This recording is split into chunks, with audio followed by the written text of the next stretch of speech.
host.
8 minutes to post for the opening dash at Grand River Raceway. You know what time that is? It's early pick five time. Gary and I will go over our suggested ticket ideas for this sequence. Again, the guaranteed pool is $5,000. Low take, it's always just 15%. And there's a look at my ticket, kind of the number we typically try to spend, right? We usually try to spend about $9.60 or somewhere between, $6 and $12. That's kind of the comfort zone, but I've been going over that as of late. But tonight we're going to keep it right in that area. So 1, 2, 3, and 8 for me in the opening dash. 2-year-old fillies now winners of one. No qualifiers really stood out to me. None of the horses that have had pari-mutuel starts kind of stood out to me. So I'm spreading out four deep there.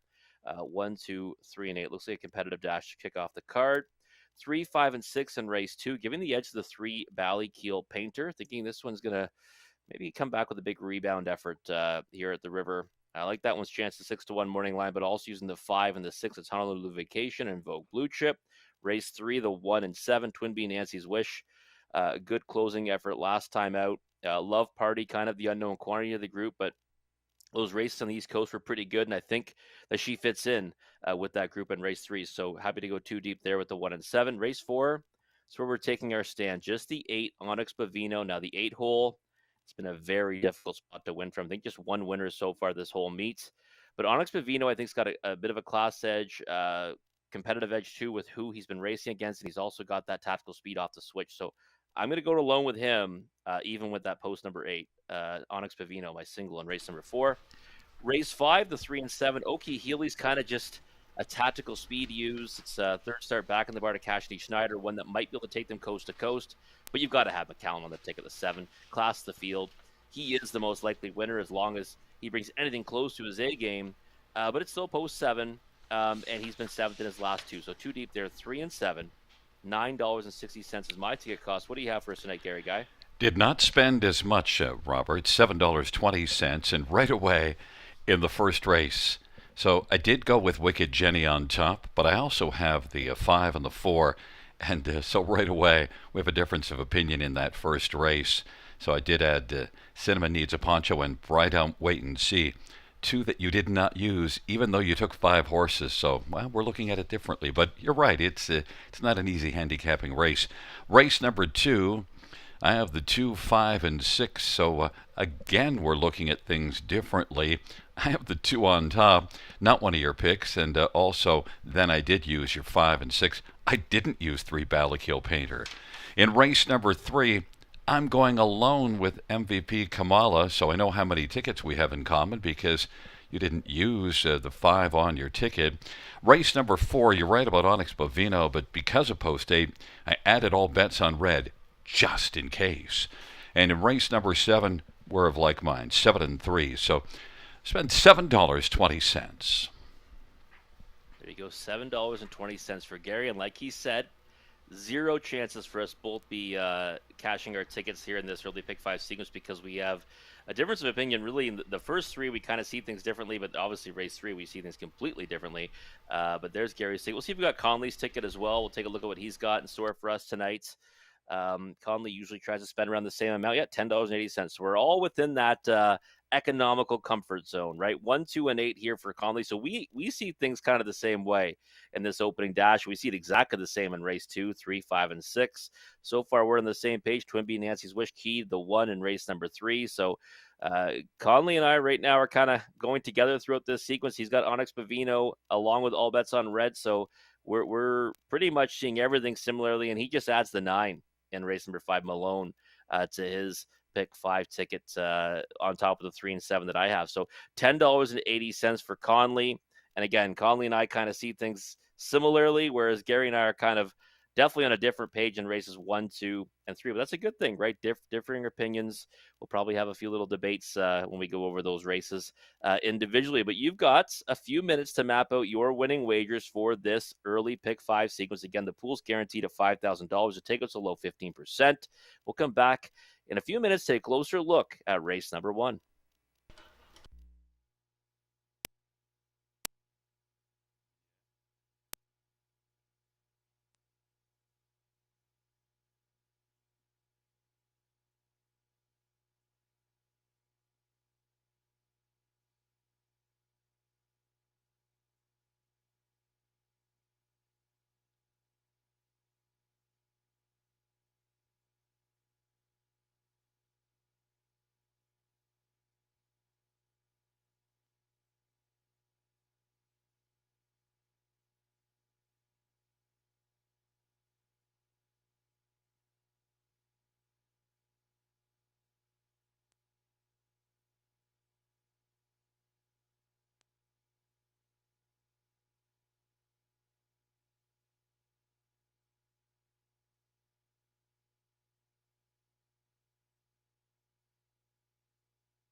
Field 4, race number 1, a field of 8 entering the track for the post parade. 1 is Wicked Jenny. Scott Coulter drives for trainer Greg McNair. The owner is Ross Family Farms Limited of Wangham. Number 2, Sporting a Smile. Brett McDonald for Earl McLeod, who trains and partners in ownership with Clifton Hobbs. Number 3, Better and Redder. Phil Houdon drives and trains for owner Steve Upson.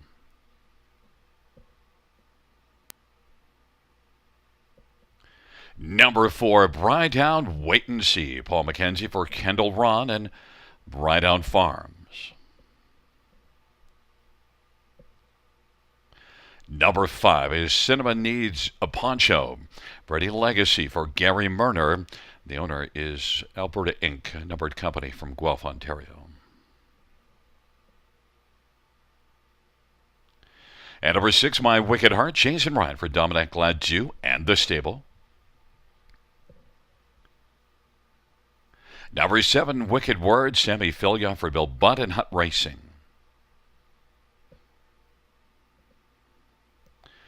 And number 8 is Twin Bee Flame, Travis Henry for Francis Dumichel. It's a field of 8 for race number 1. Let's get a quick look at this field. And, well, Rob, we both have Wicked Jenny on top and is the 6-5 favorite. Comes in for Greg McNair, gets the inside. Good final quarter in that qualifier. Yeah, it was a good final quarter. And $10,000 yearling, half sisters who ain't blue no more. 4 victories, 106,000 made in their career. And Gary, you know, when I looked at this race top to bottom and I watched all the replays for it, it was a qualifier that I was most impressed with because that's that final quarter, right? 27-3 consecutive faster quarters throughout. Just kind of followed around though, right? That's why I couldn't, get there at a 6-5 win price or singling her. But having said that, I did think that she was kind of the best of everything that I saw. So obviously, rock solid connections, and a horse that again I've got on my ticket, but I wouldn't be willing to take a price like 6-5 on her. Well, Wicked Jenny, yes, and of course in 2-year-olds you don't really want to be on the favorite, but I think is the one to beat. Then number 3, Better and Redder, 8-1. You're going to get a much better price. Yeah, better price on that one. And you know what? I kind of when I watched that one, I mean, they made the break behind the gate in that most recent qualifier, so that was something you don't want to necessarily see. But I just kind of like the way that she handled herself after that. Again, same thing, consecutive faster quarters, except the last 2 were both 29 seconds for a 58 back half. But the start before that, obviously just kind of got away 7th and closed late. Home in 27 seconds flat. Again, consecutive faster quarters, but was kind of going a little bit slower in the early stages. Homebred for Stephen Upson and a horse that I think is in with a big chance here. I really do. So 8-1, I definitely think the value's sitting there right now. Number 2, Sporting a Smile. One thing we've noticed with these young ones that have raced over this track and qualified here, do well. 3 starts here. Yeah, they do.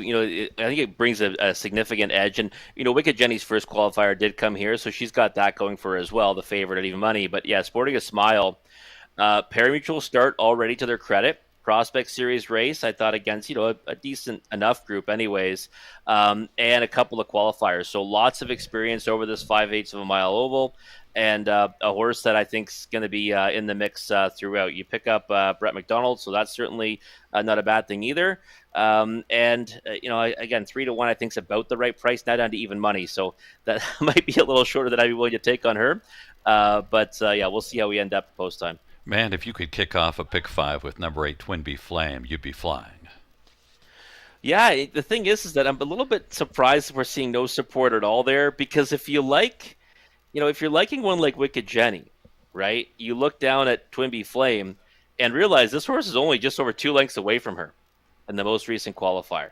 So I don't really think that she should be 40-1. This is a horse that is also a half sister to Wheels on Fire. So 48 wins for that one, over 1.1 million made. A couple other siblings too with over 100,000 made, and she was not a cheap yearling either, right? $38,000. So I would say that she's worth a flyer in here. I mean, I hate post 8.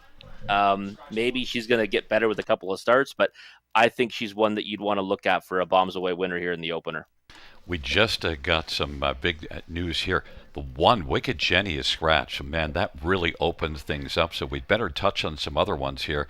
And listen, I should tell you exactly why I went the way I did, 154. I just looked at it and couldn't figure it out, so I said, why don't you just give me the three top barns?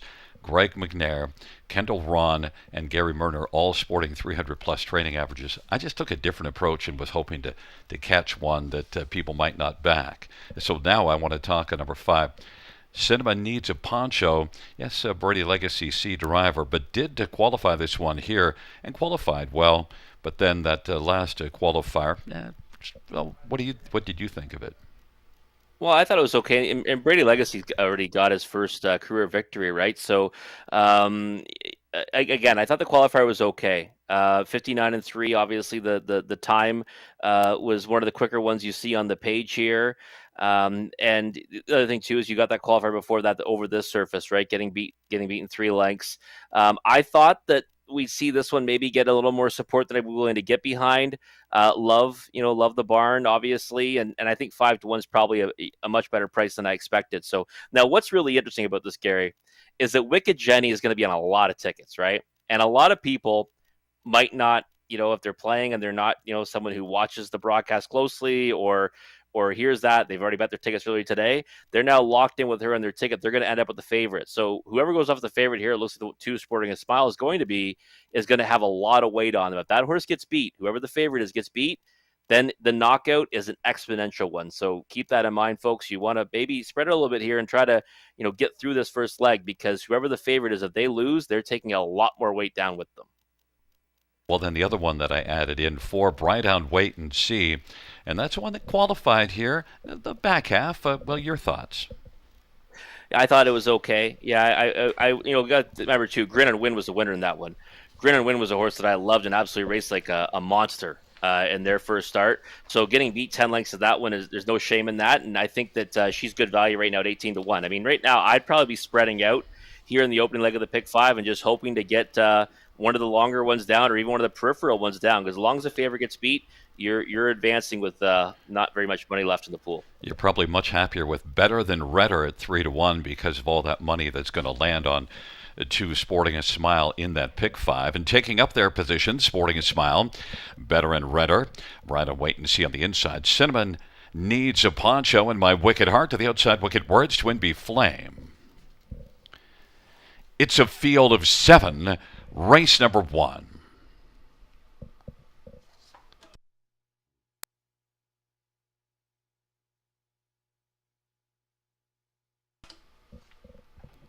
And the field for race number 1.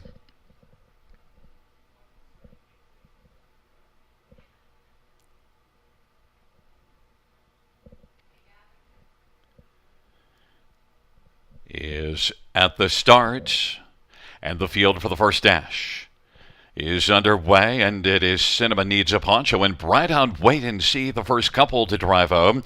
Sporting a Smile, Wicked Words, and racing fifth now as they wheel on around the turn is Twin Bee Flame. Then it is back further to My Wicked Heart. Better and Redder is back trailing the field. Bright on Wait and See, and Paul McKenzie did not wait, flashed early speed, and was able to come on and grab the front at 14-1. And then racing second is Sporting a Smile.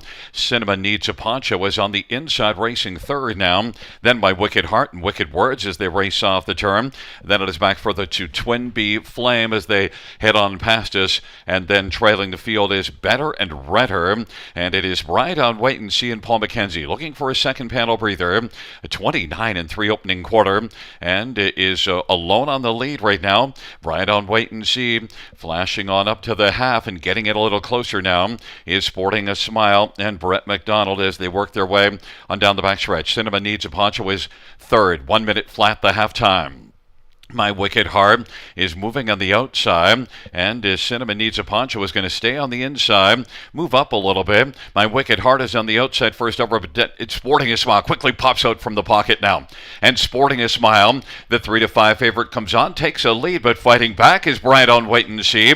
Cinema Needs a Poncho backing away My Wicked Heart. Kicking in late is Twin Bee Flame at 19-1, and they roll their way towards the top of the stretch off 3/4 of 1, 29-3. Bright on Wait and See, sporting a smile. Twin B Flame got a little bit closer, then got a bit steppy there in the turn, and now is racing third as the field turns for home. And it is Bright on Wait and See and sporting a smile on down the stretch by sporting a smile. Bright on Wait and Be, and up the inside, Twin B Flame, three across the track. It is close at the finish, three across the track, but it does go to sporting a smile. Bright on Wait and See and Twin B Flame, a mile of 1:59 flat. Sporting a Smile had to work to get there. We wind up with the 3-5 favorite, Rob, but each of us had some exciting moments that maybe we could land one at a price to kick off the pick five.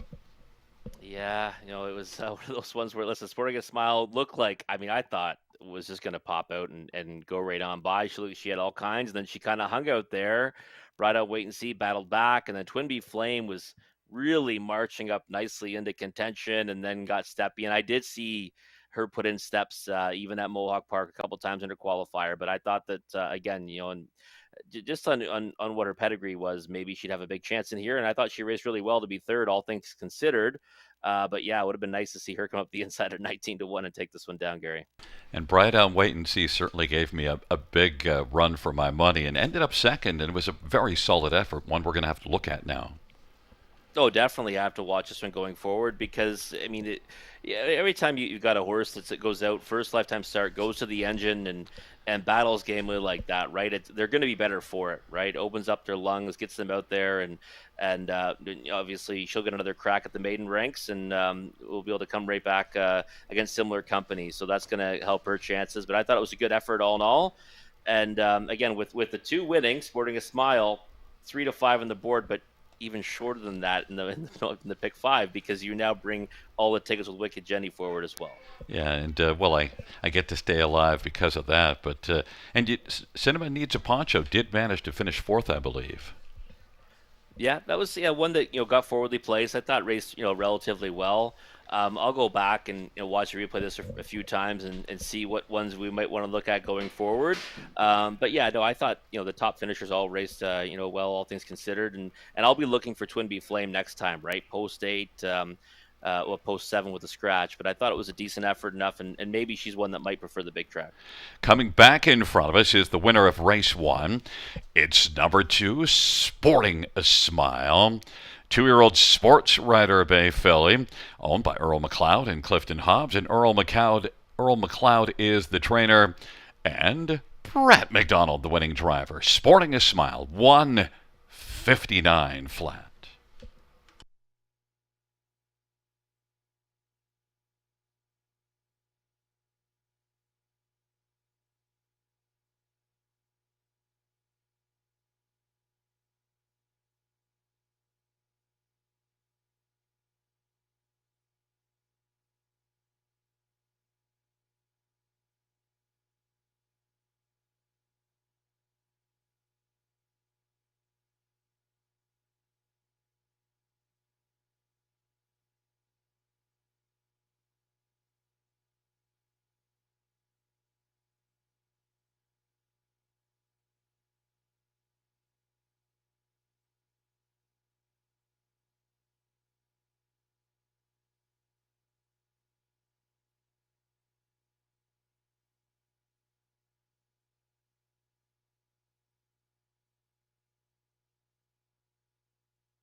The first race payouts to Sporting a Smile, 320, 260, 220. 4, Bright on Wait and See, 860 and 540, and a Twin Bee Flame, 710, $2 exactor, 1680, dollar try, 75.55, dollar super, 206.75.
First race order finish from the top is a scratch 162 4753 scratch. That's scratch 162 4753 scratch.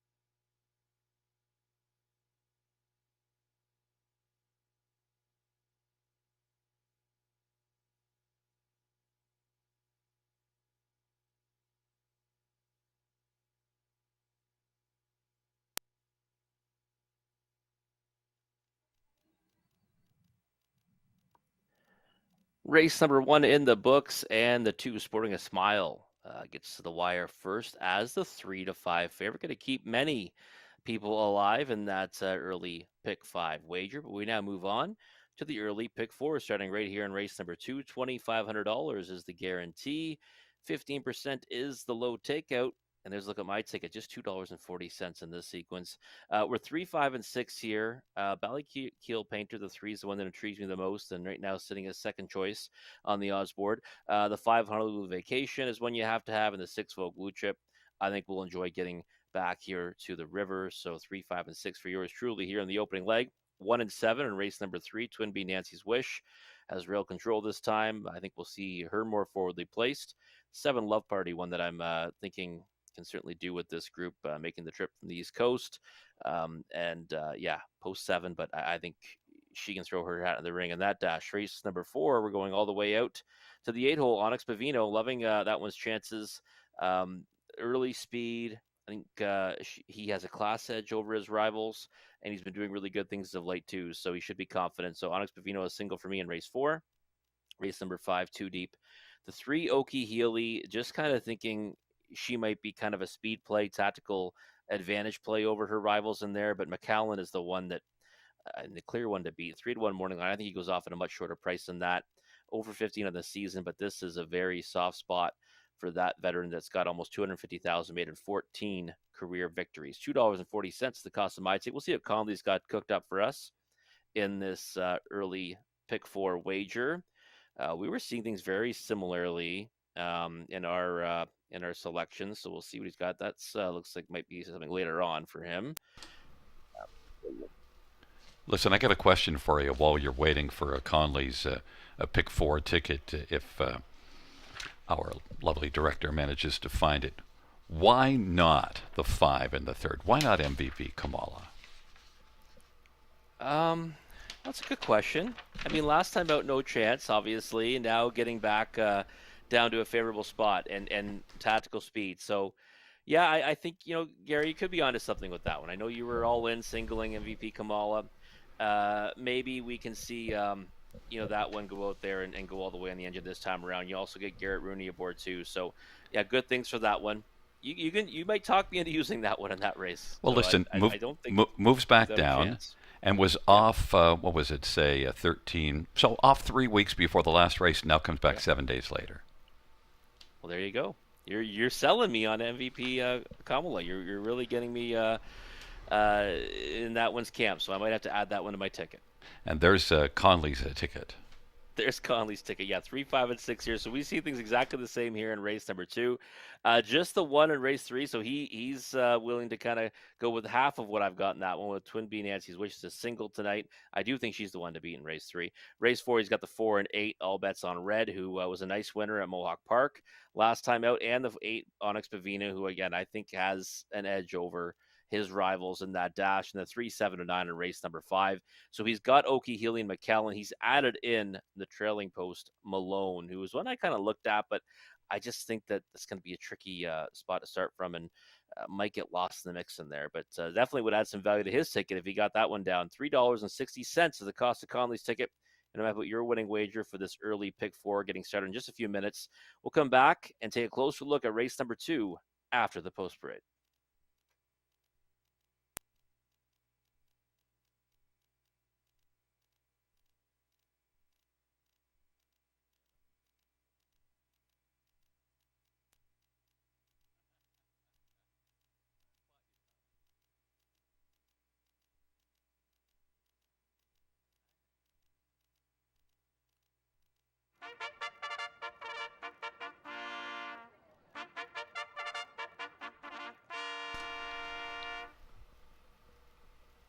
Field for the second race on parade. One, hands off, nose in. Gary Rive drives and trains for Ashley Rive Bohenic, and Gary shares in ownership.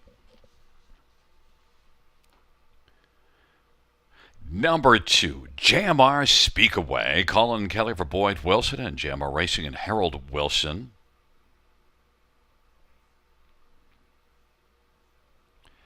And number 3, Ballakeel Painter, Daryl Thiessen for Katie McNeil and Ballakeel Racing.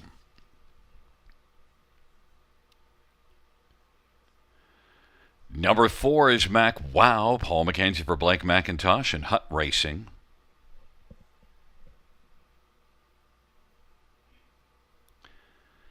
Five is Honolulu Vacation, Mike Whalen for Cody Hawkins.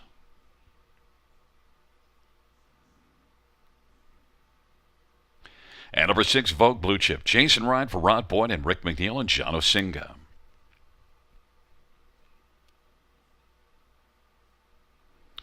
Number 7, Rise and Grind, Andy Moore for Jamie Doig and Thomas Macco.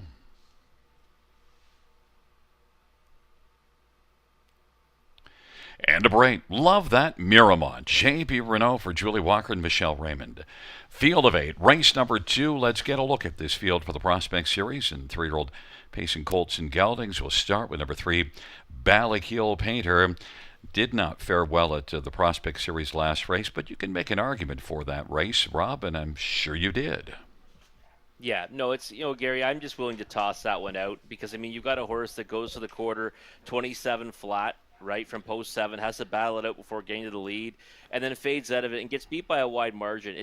That line doesn't match up with any of his previous efforts at all.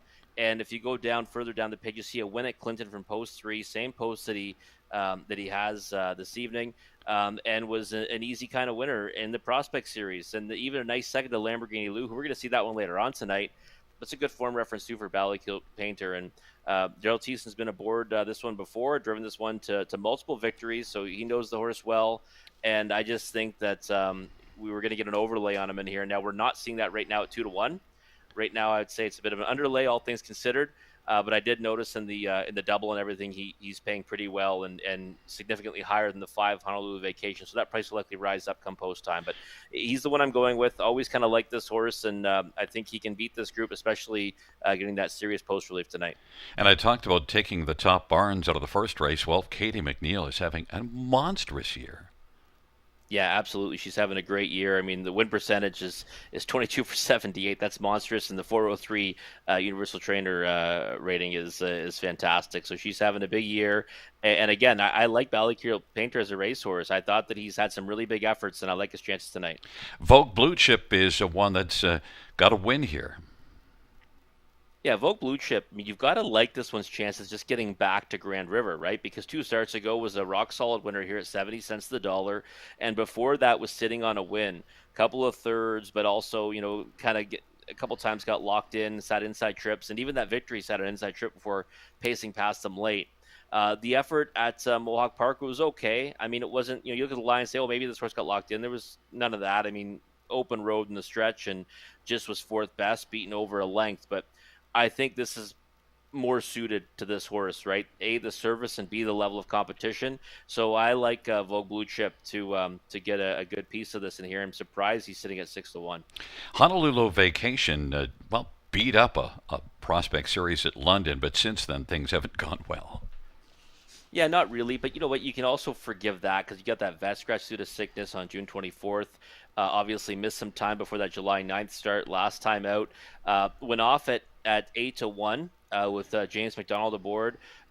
Huge back half in that one, right? 55 seconds, and ended up getting a small piece in 5th in that non-winners event at Mohawk Park. And I think that obviously, again, you get a horse that's coming back into Prospect Series, should be more than competitive against this group.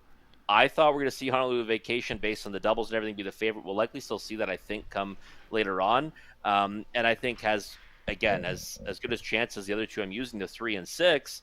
but I just thought we'd have better value on Ballacure Painter. We're not seeing that right now. We're seeing that the value is in the opposite direction. But again, still lots of time for that to change. And if you're talking about barns that put up numbers, Jamie Doig's got numbers, and Rise and Grind was pretty decent in a prospect last time out. Yeah, I think so. And Rising Grind was coming up the inside of that one in the late stages to be on the bottom end of the trifecta at 21-1. I got to see this horse a lot in Dresden as well. Didn't fare too good in the final of the Mark Austin Memorial on June 16th, but was racing fantastic in the preliminary legs of that. And then before that was doing good things in Sarnia. So hit the board in 6 of 7 so far this season. And a horse that I think obviously needs the right kind of a trip, but I was looking for someone that could spice it up underneath because we know the other ones are all taking support that I like. So 11-1, if you get that one on the bottom end of the exactor try, it can help things pay. I want you to give me a quick thought on JMR Speakaway. My top pick, and he is 2-1, and you didn't use this one. I didn't use this one. It's obviously a nice kind of class shift because numbers are 2 at Georgia in the last 3, and the Vicar is that line 2 back. I mean, the Vicar would beat this field pretty handily, I think, at a short price. So it was a big chance. Inside draw, Colin Kelly. I didn't think that tonight was going to be their night. Well, you can't take them all, but I took JMR Speakaway on top. We'll see what happens. But it's a field of 8 for race number 2, and they're into the backstretch. Gathering speed, approaching the start. Field for the second race, a field of 8. Prospect Series, Colts and Geldings. They're at the start of the rough end. GMR Speakaway and Honolulu Vacation, the first couple to blast out. Mac Wow on the inside. It is GMR Speakaway insisting on the lead, and Honolulu Vacation now is taken back. And then Ballacure Painter on the inside. And racing position fourth is Mac Wow. Then it is hands off, nose in. Vogue Blue Chip, Rise and Grind, and Love That Miramar. GMR Speakaway. Honolulu Vacation continues to challenge on the outside and was to come on and clear to the front. Honolulu Vacation is the 4-5 favorite and it had to get back into the pocket again. GMR Speakaway is racing on the lead. Honolulu Vacation is right there in the pocket. And then Ballacure Painter is racing third, and Mac Wow is fourth. Then a gap of 6 or 7 as they work their way on around the turn, and it is hands off, nose in. Then working to the outside as they head up to the half, Vogue Blue Chip. Then further back as they work their way on down the backstretch is Love That Miramar. On down the backstretch to go, and then Rise and Grind. But it is GMR Speakaway off that sharp 26-2 opening quarter, 55-2 the halftime. JMR Speakaway. Honolulu Vacation hasn't gone away. And Vogue Blue Chip now is up and challenging. Ballacure Painter still locked on the inside. Rise and Grind is on the outside racing fourth. Is Ballacure Painter fifth of the inside.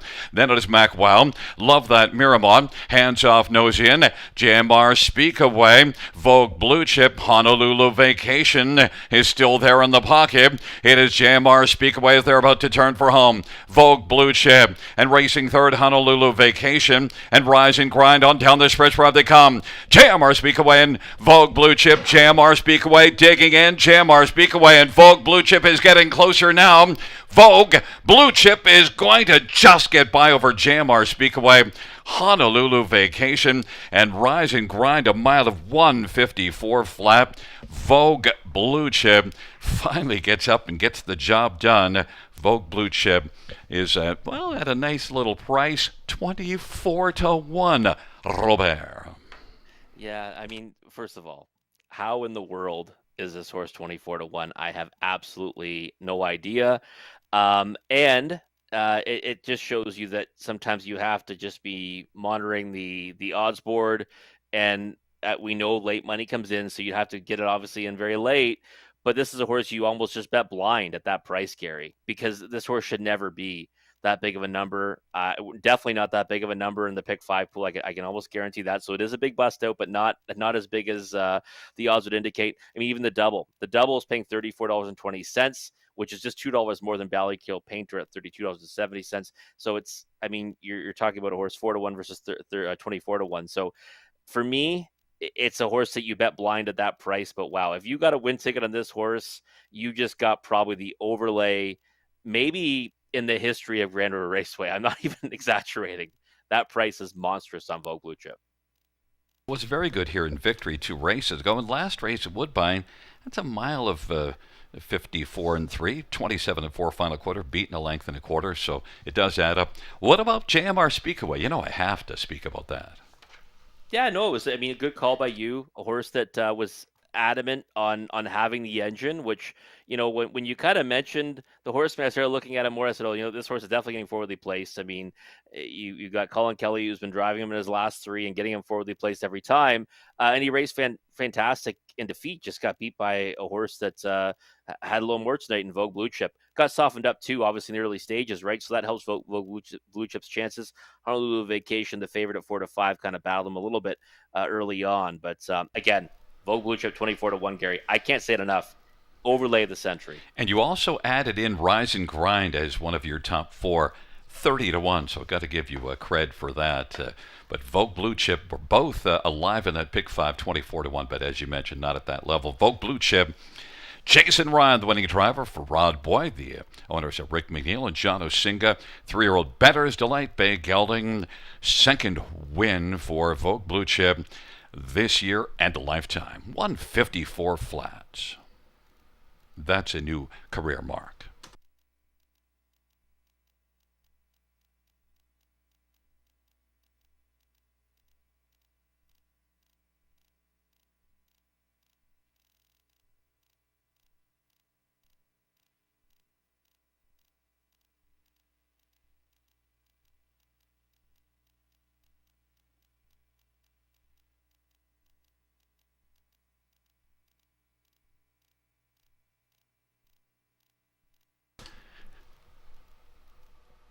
The second race payout, 6 Vogue Blue Chip, 50-10, 1060 and $4 2 GMR Speakaway, $3 and 220 and 5 Honolulu Vacation 240, $2 exactor 126.40, dollar try 136.90, dollar super 1042.40, double of 2 and 6 34.20.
The second race order finish from the top 72853 146. That's 72853 146 on the bottom.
Field 4, race 3 on parade. 1, Twin B Nancy's Wish. Jay Harris for trainer Sean Stacy. The owners Mark and Natasha Stacy and Bertrand Gillespie. Number 2, Venue Mike Whalen for Walter Whalen and Chris Nickel. And number 3 is All Star Caroline. It is Anthony Hahn for James Lee.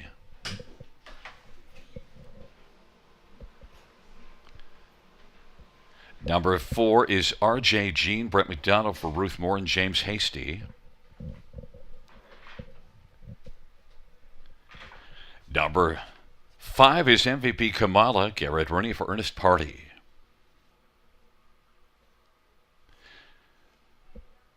Number 6 is Pink Crush Laura, Sammy Filya for Bill Butt and Hut Racing and Rockridge Racing.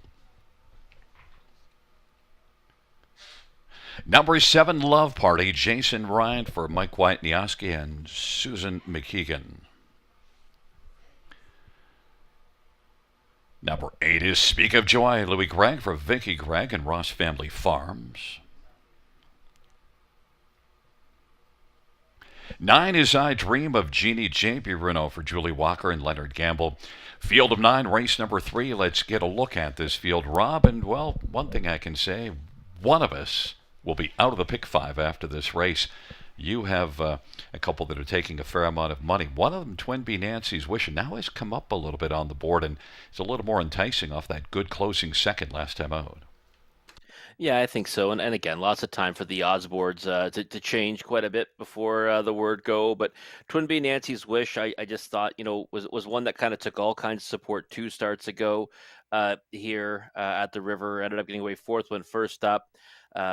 Wasn't able to clear the leader. Faded back to 4th, finished with broken equipment. Then last time out, had a lot of work to do after getting away 7th. And I thought, raced well enough, all things considered, to be second to Angry Angel, who was a easiest kind of winner. So getting away from that one, rail control, you get Jay Harris up for a follow-up steer. I like that part of it as well. And just think she's going to be a lot closer this time around. Number 7, Love Party, has had 5 career starts, 4 of them top 3 finishes, including win last year as a 2-year-old. Yeah, and a horse that makes the trek from the East Coast now, right? And this season, 3 runner-up finishes. All of them were pretty decent, all things considered. The start where she missed the board, well, she ended up getting away 3rd off the gate, kind of got locked in, and didn't really have much of a chance after that. So coming to connections that certainly can have horses take a step forward, first start for them. So I think that Love Party's kind of the one you might want to jump on here for value, but she's been taking support right at 3-1, so she's not really offering a big value price right now from that post 7. But I do like her chances a lot. Number 3, All Star Caroline, is one that blasted early speed 2 races ago and might be leaving out here. Each of the last 2 races were solid enough efforts. Yeah, I thought she's a horse that's been racing pretty good. I mean, she's only got 2 starts under her belt. She's got a 2nd and a 3rd. The first start, love it when a first-time starter blasts off the wings of the gate, goes to the lead, and then she maintained her position in a race where McWicked Move was just too much for them. And then last time out, Overland for part of the mile before finishing 3rd to Angry Angel. Did more racing than one like Twin B Nancy's Wish before getting picked up by that rival. So I think she merits respect in here. I don't know if she should be 9-5. Again, we might see that float up come post time, but I do think she's got every chance at the ticket. And number 5, MVP Kamala. I used this one on top, 8-1 on the board. I think she's going to leave and head to the front. Yeah, you know what? You made me kind of do more digging, on this one, and I probably did maybe hold her latest too much against her, and really it's one you're supposed to throw out because it's a big step up in class. She got away 9th off the gate. She had no chance. The middle half that she paced was actually pretty good as well. Before that, against similar company, went a long way on the lead before only going to be beaten a length to make Wicked move, and I think we'd be more than happy to back that horse against this group. And she's got a maturity edge over a lot of the field here, right? She's a 4-year-old mare and against a lot of 3-year-old fillies, so that might either just further help her chances, especially if she tries to go down the road here. Might be able to see it through this time out, Gary. So don't mind what you've done with this one on top, and you're getting value right now at 5-1. Yeah, and I did like that maturity edge, and MVP Kamala, well, has dropped to 5-1. Just what a quick thought about I Dream of Jeannie, because I used this one for second. It's the trailer post, though. Yeah, trailer post is what kind of worries me there. I mean, this is one that we're only two starts removed from going off at 3-1. I think we both actually were liking her chances that day when she jumped it off at 3-1. She then obviously came back overland trip, got a flat line, and last time out really went guns blazing early, faded back to fourth at 24-1. But she wasn't too far away from All Star Caroline or Twin B Nancy's Wish. So in with a chance, I think the biggest thing I held against her too was the trailing post. And quite frankly, if I was betting her, I'd want more than 8-1. Well, right now, All Star Caroline is the favorite, taking up their positions. Twin B Nancy's Wish, Venue, and All Star Caroline. In the center, RJ Jean, MVP Kamala. To the outside, Pink Crush Laura, Love Party, Speak of Joy. And the second tier, A Dream of Jeannie.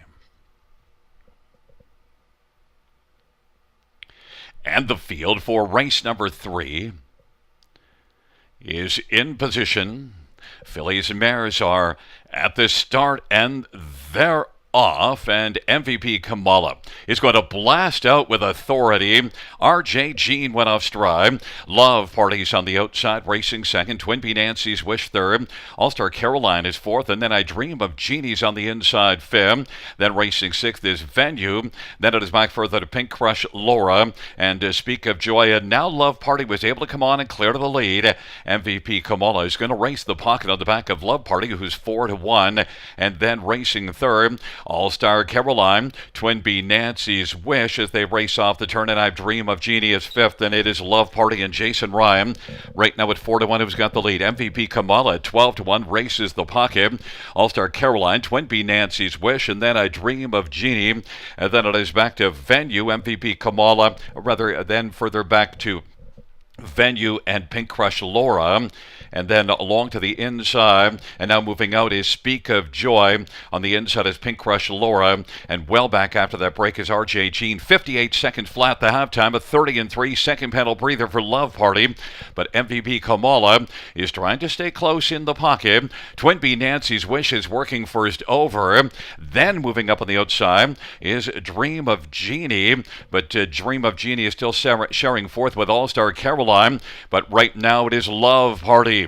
Twin B Nancy's Wish on the outside second. Now fighting through on the inside, MVP Kamala reclaiming second. Twin B Nancy's Wish third. I Dream of Jeannie is fourth, and then it is All-Star Caroline and Venue. Love Party getting some urging as the field turns for home. MVP Kamala is looking for the passing lane, and Twin B Nancy's Wish, and then sent out wide as I Dream of Jeannie. And up the inside is MVP Kamala, but digging in Love Party as they come to the dimension. Twin B Nancy's Wish. It's going to be Twin B Nancy's Wish to win it. Love Party was second. Then third is between Venue and MVP Kamala. 156-1. Twin B Nancy's Wish at 2-1 was able to get on by in the stretch drive. Mile of 156, Rob. Yeah, it was a good effort. It kind of mentioned I thought she would take the support to go down to favorite before the betting closed, and she did. She goes down to 2-1.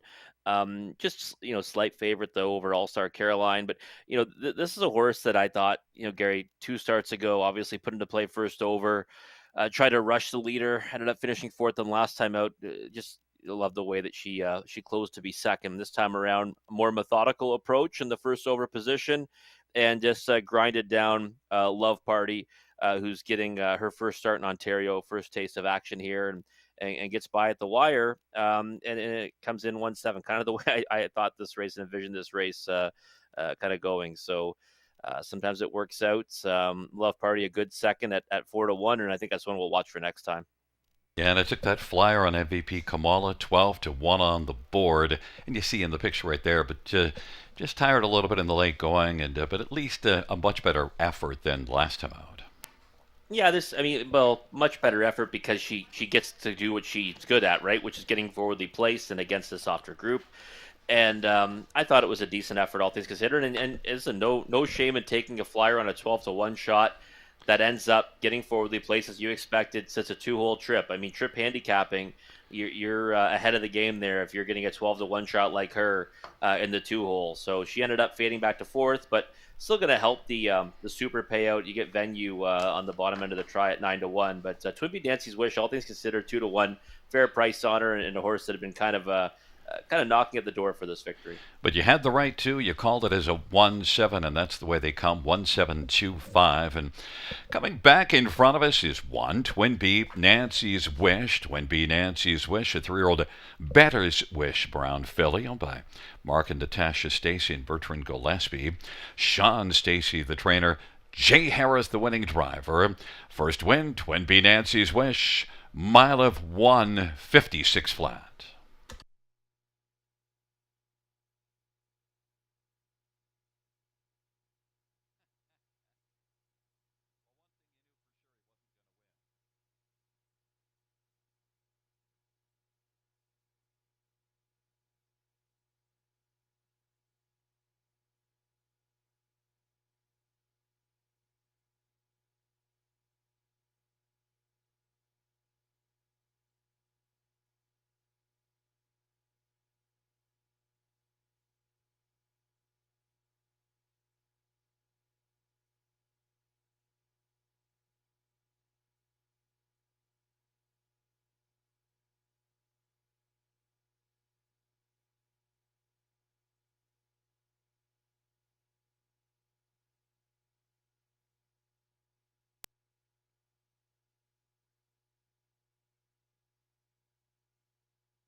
The third race payouts: one Twin B Nancy's Wish 680, 440 and 280.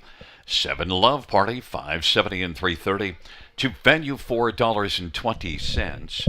The $2 exactor 27.90. Dollar try 66.10. Dollar superfecta 307.20.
third race order finish from the top 136-847-295. That's 136-847-295.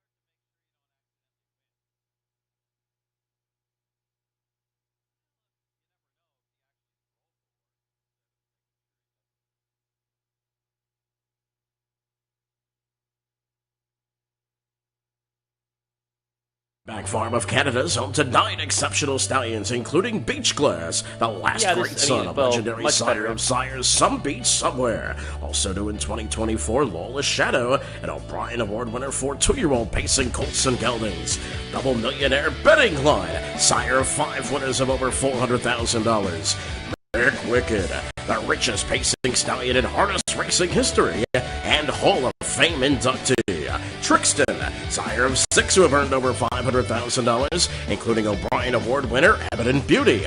Also standing Archangel, Better Than Cheddar, Better's Delight, and My MVP. For more information, winbackfarm.com.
Field 4, race number 4 is on parade. 1, Max Patrick Semi Filliard drives for Brett Lester.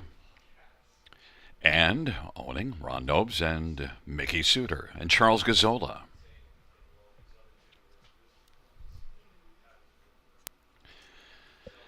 Number 2 is Moonwalker, Scott Young for Patrick Dillon and Patty Hoskin.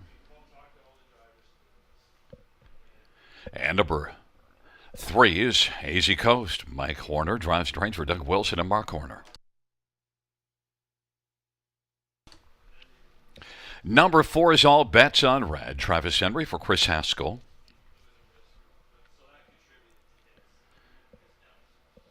Number 5, Better's Rush. Paul McKenzie for Blake McIntosh and Hut Racing.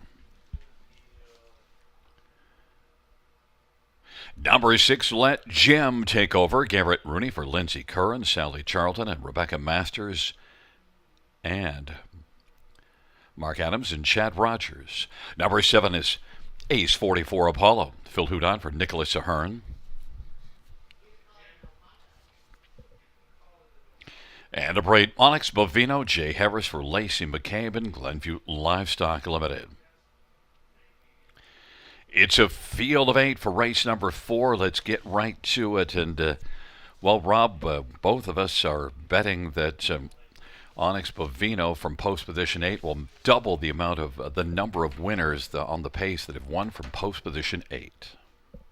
Yeah, it's pretty wild that I make a horse my pick 5 single, pick 4 single, and we've only got one winner from post 8 all meet. I mean, it's been very difficult to win from that spot, and it was impossible before. There was a half-mile surface, so it'll be interesting to see how Onyx Bovino fares here. But I just think that he's got a big class edge over this group. He's already won a numbers of 2 here. He was second to St. Lance Criminal before that, and was just kind of in the mix in all of his last 4 here at the River. He's hit the board in 6 of 8 this year. Didn't miss the board in 5 last year. All kinds of tactical speed to work with, and I just think that the game plan's got to be to go forward off the gate and try to take them all the way on the engine. So let's get on the track right now. 3-1. Can't imagine that price holds, Gary, but I'm sticking with him. It's probably going down. Look, we both think that if one's going to beat Onyx Bovino, All Bets in Red is where we're going.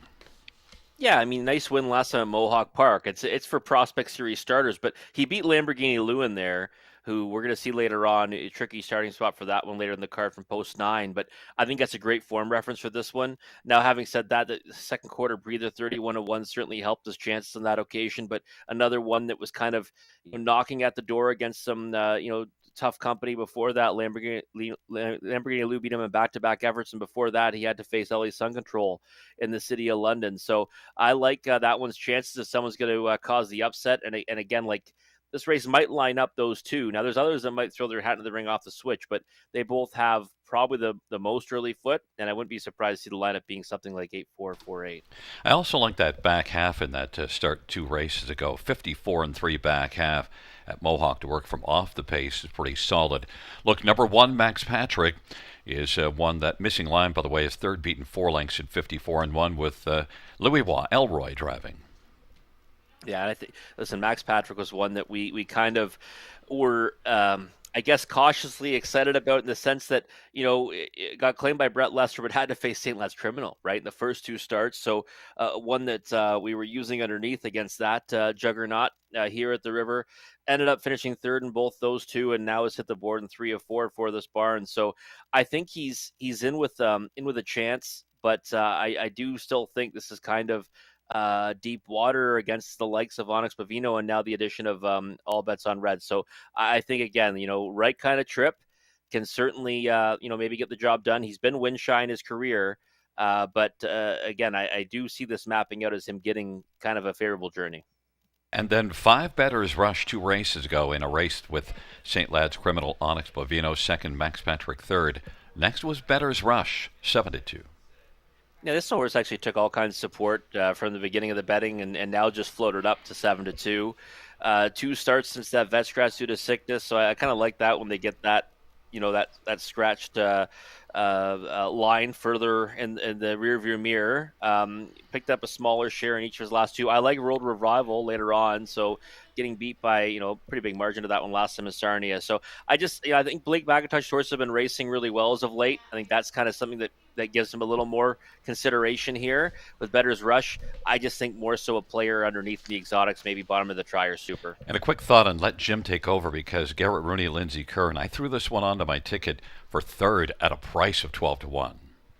Yeah, knocking at the door against Prospect Series starters, right? Last time fourth to Sweet Alex, and win a tough trip to first over in that one in Sarnia. So I think, again, another one that you have to use the exotics. I mean, 15-1 is probably an overlay on a win ticket as well. But for me, bottom end of the try and super. Field of 8 for the fourth. Max Patrick, Moonwalker, Hazy Coast on the inside. In the center, all bets on red. Bettor's Rush to the outside. Let Jim take over. Ace 44 Apollo and Onyx Bovino. Field of 8, fourth race. Prospect Series, 3-year-old Colts and Geldings.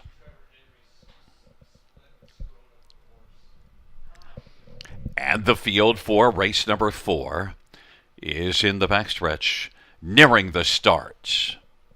And they're off. Onyx Bovino from the outside is going to flash some early speed, and all bets on red, and Max Patrick on the inside. Those are the first three. Onyx Bovino continues to march, and off stride went Moonwalker. Fourth is Hazy Coast, and then Bettor's Rush. Let Jim take over, and Ace 44 Apollo. Max Patrick with the lead. Onyx Bovino, even money on the board, is still pressing on the outside, and Onyx Bovino and Jay Harris is going to now clear to the front. Onyx Bovino, 26-1. It was a sharp opening quarter. Max Patrick will get the pocket. All bets on red is racing third. Then a gap of 2 or 3. And it is Hazy Coast who works in front of Bettor's Rush. And then for the back is Let Jim take over. And Ace 44 Apollo. And they head up towards the half off that strong 26-1 opening quarter. Onyx Bovino with the lead. Max Patrick, 9-5 of the board, is filling the pocket. And all bets on red is racing third. And elects to stay on the inside right now as Hazy Coast is going to work first over. Let Jim take over. Is situated second over fifth. Bettor's Rush is sixth, and seventh is Ace 44 Apollo off a 55-3 halftime and a 29-2 second panel. It is still Onyx Bovino as they work their way on towards 3/4. Onyx Bovino. Then Hazy Coast on the outside. Max Patrick on the inside. All bets on red is racing fourth, and Let Jim take over. Still situated in the 2-wide path, and now he's going to pop out 3 wide, and the plugs are out. And they're about to turn for home. And it is Onyx Bovino, Hazy Coast, and Let Jim take over. And looking to dart up the inside is Max Patrick. Onyx Bovino, Max Patrick, Hazy Coast. As they come to the finish, Onyx Bovino up the inside. Max Patrick gets it to over Onyx Bovino.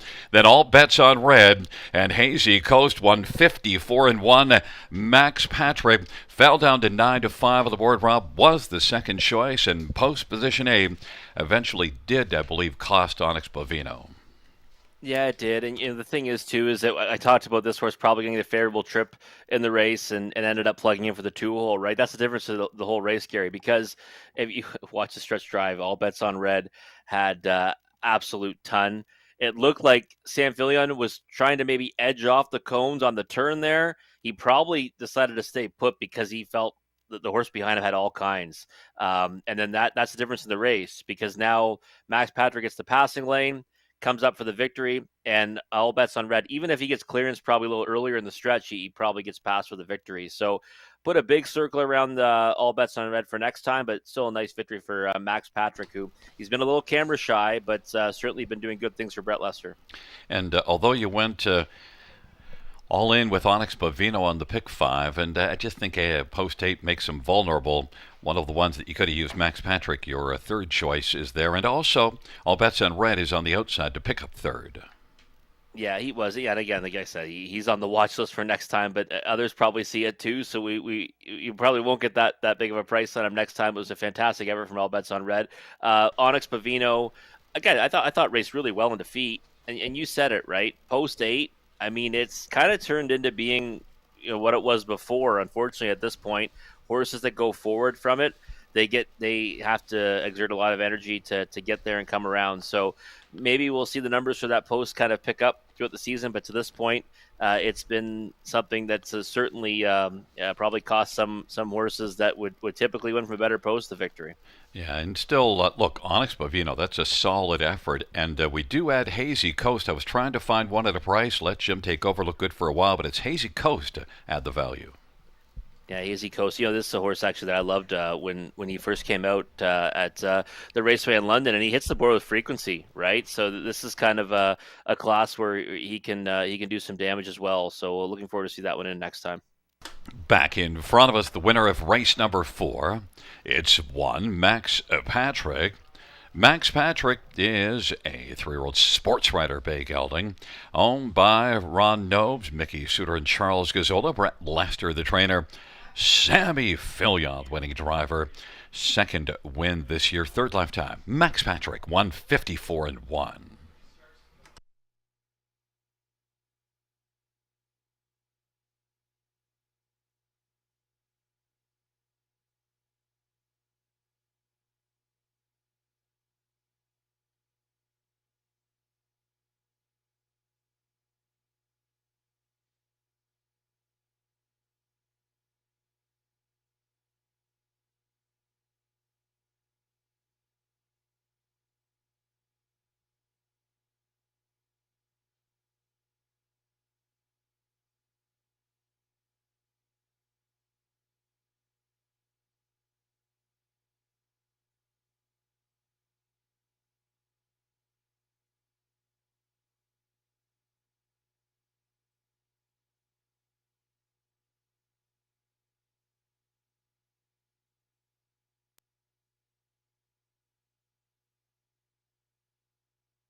The fourth race payouts 1, Max Patrick, 573.10, 210. 8, Onyx Bovino, $3 and 220. 4, all bets on red, 220. $2 exactor, 13.80. Dollar try, 17.30. Dollar super, 90.05.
The fourth race, order of finish from the top, 184-37652. That's 184-37652 on the bottom.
Fans note in race number 10, we'll have a driver to be announced on number 1 in the 10th race, Lime into Coconut.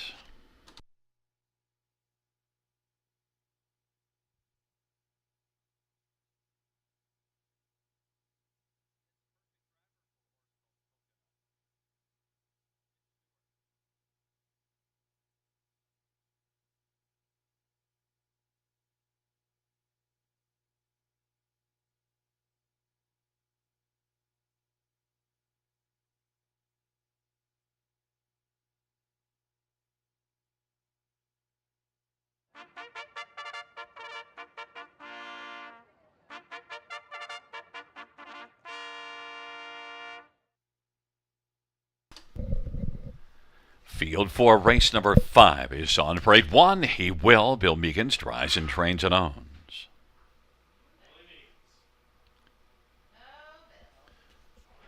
Number 2, Built to Last. Paul McKenzie drives and trains and owns.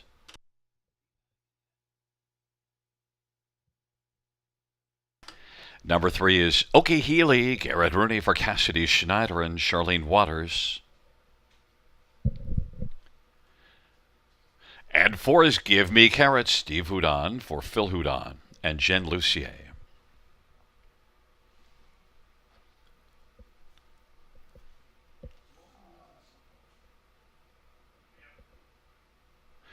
Number 5 is Catkin Morgan, Mike Whalen for Roy Jeffries.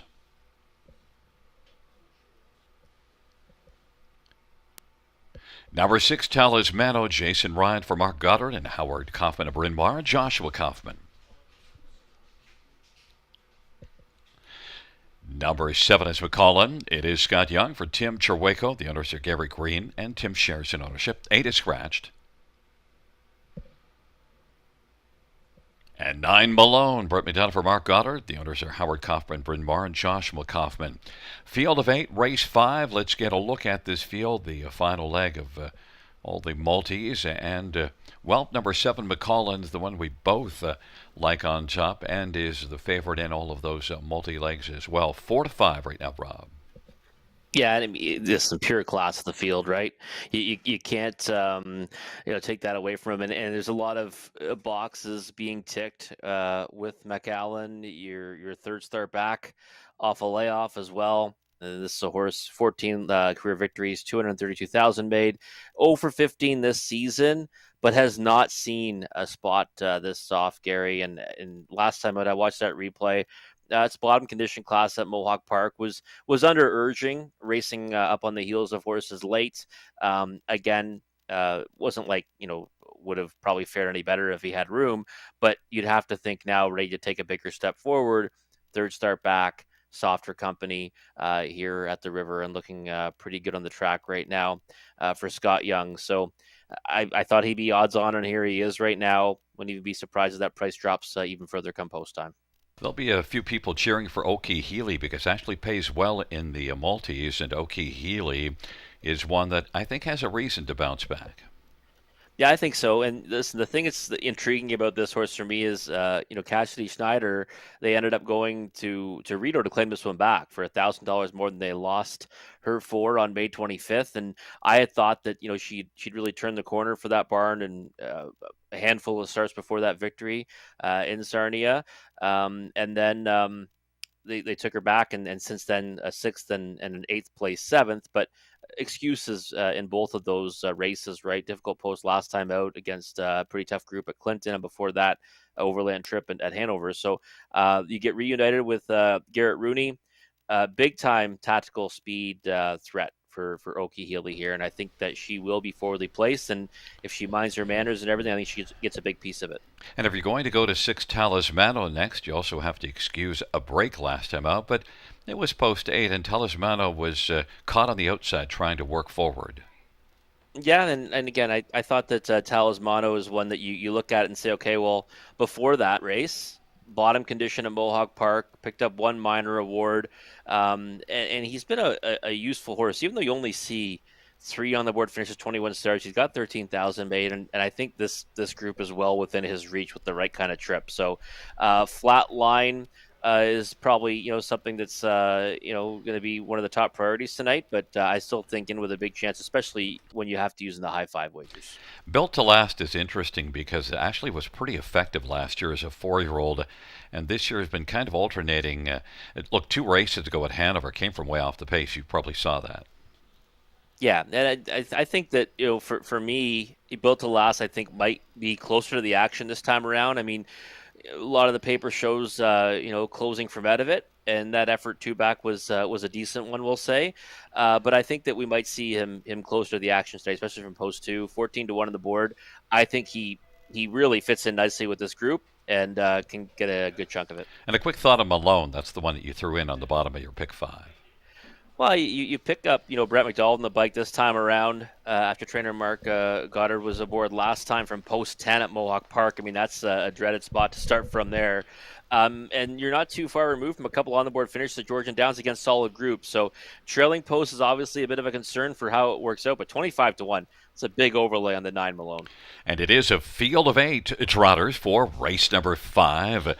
Into the backstretch, McCollin is the 4-5 betting favorite right now. And He Will has gone off stride. Field is at the start, and McCollin broke stride.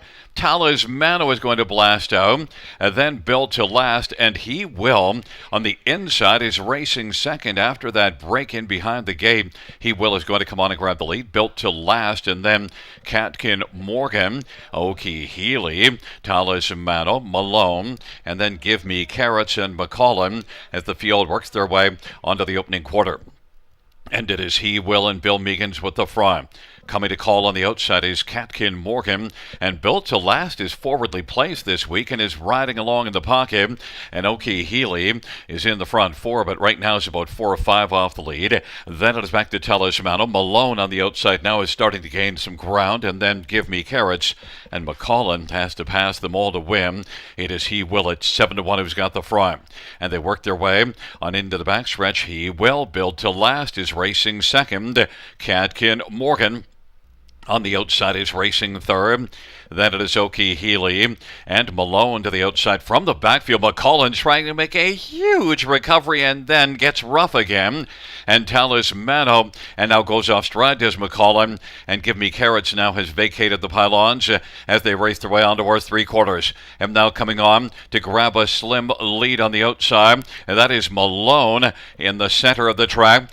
Charging now is Catkin Morgan. And then it is Talismano to the outside third. And He Will has the 4-ways on now, and Built to Last is now on the outside as He Will makes a break in stride.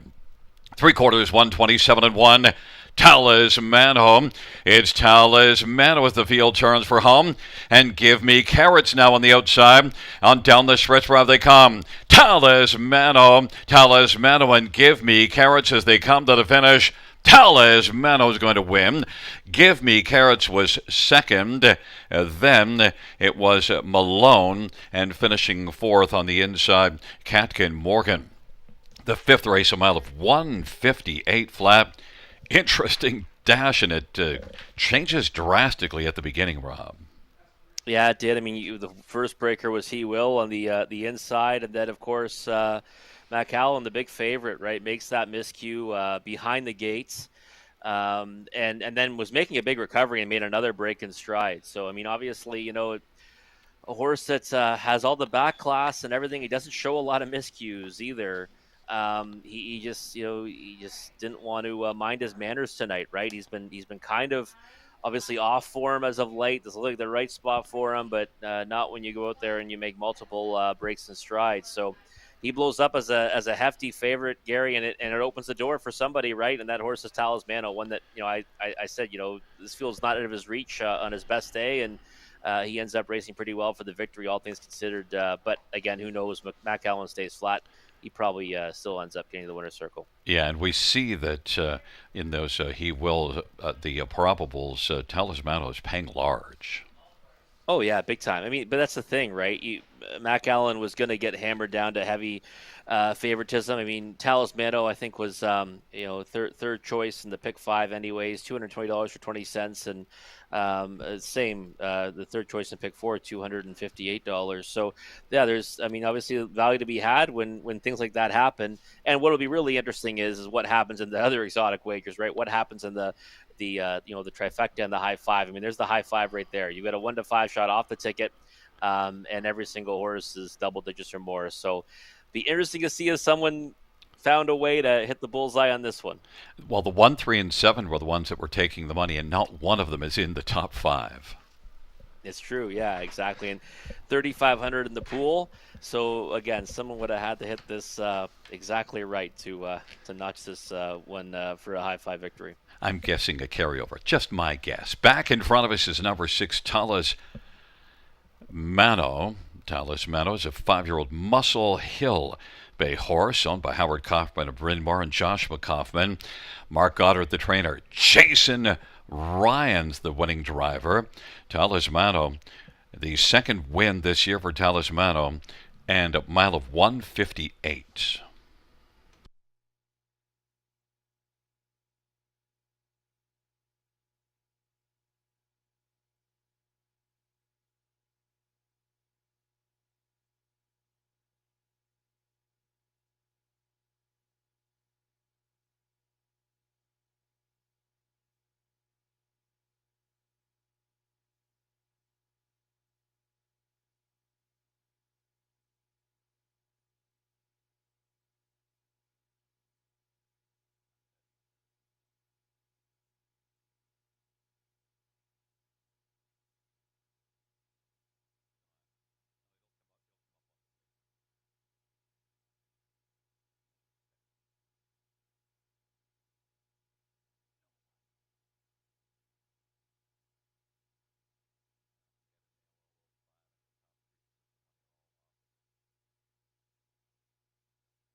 Fifth race payout 6 Talismano 2660, 830 and 534. Give me Carrots 2170 and 1140 and 9 Malone 1150. $2 exactor 415.80. Dollar Tribe 1995.95. Dollar Pick 3 115.35. And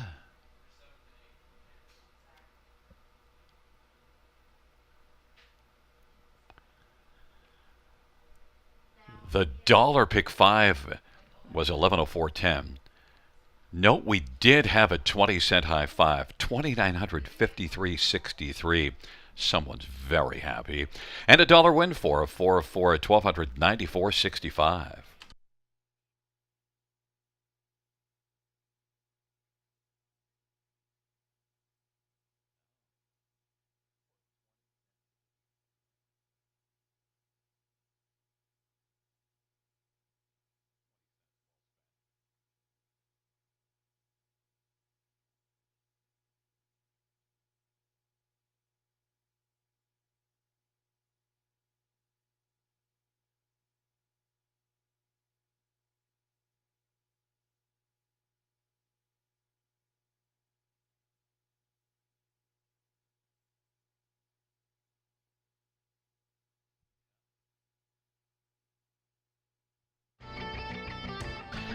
Fans in race number 10.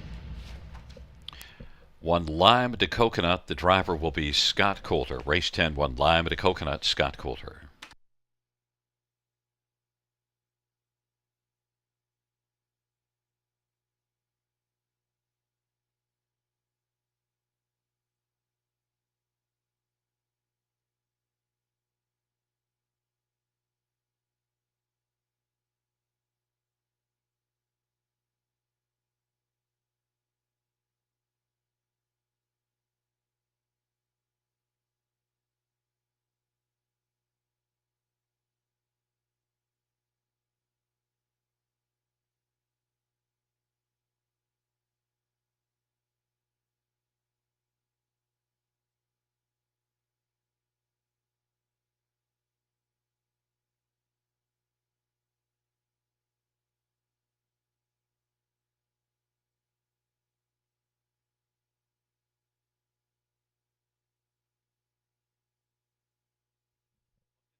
The fifth race, order of finish in the top, 756-241, 8 scratch 3. That's 756-241, 8 scratch 3 on the bottom.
Halfway through the card here at, just under halfway through the card here at Grand River Raceway.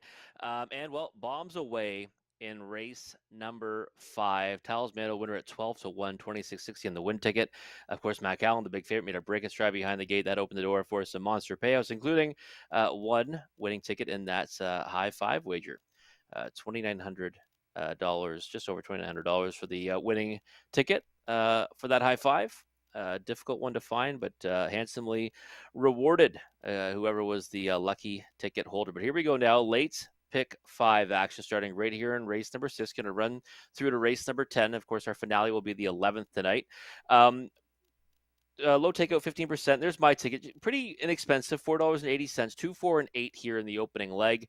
Thought this was kind of a tricky looking dash here, and I'm willing to kind of take a flyer in the 8 bet on Britt. Love this horse. Might need a start under her belt before she's ready to win, but I like her chances even from out there. That dreaded 8 hole. Race number 7, the 5 and 9 World Revivals, a value player for me tonight. Using that one with the 9 Lamborghini Lou, who's been doing great things at Mohawk Park. Just the one Major Hill in race number 8, thinking that one should be able to get the better of that group, especially for the pole position.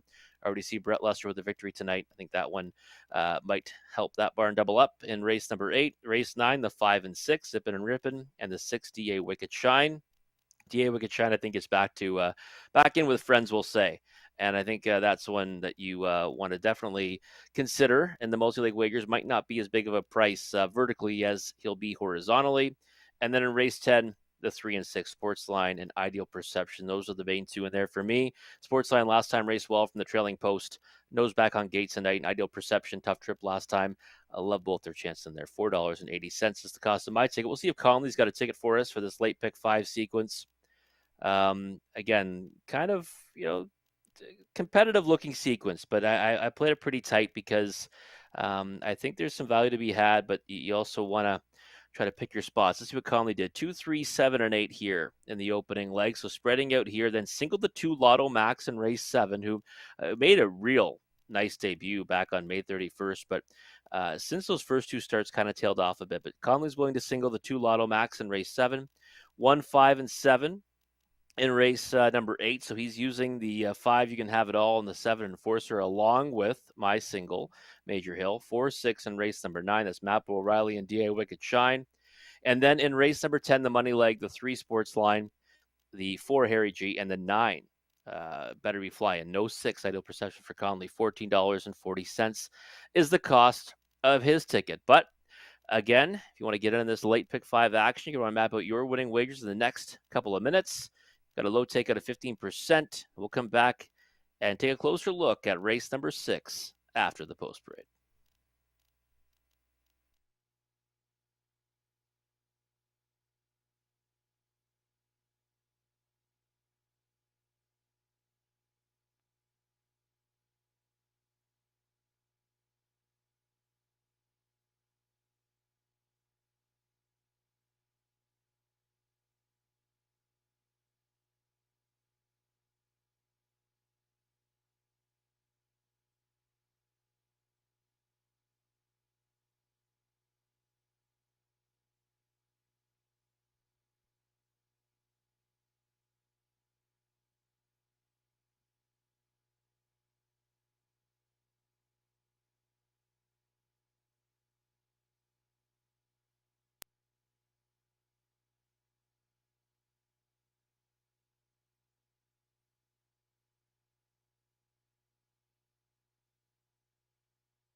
Field 4, race number 6 on parade.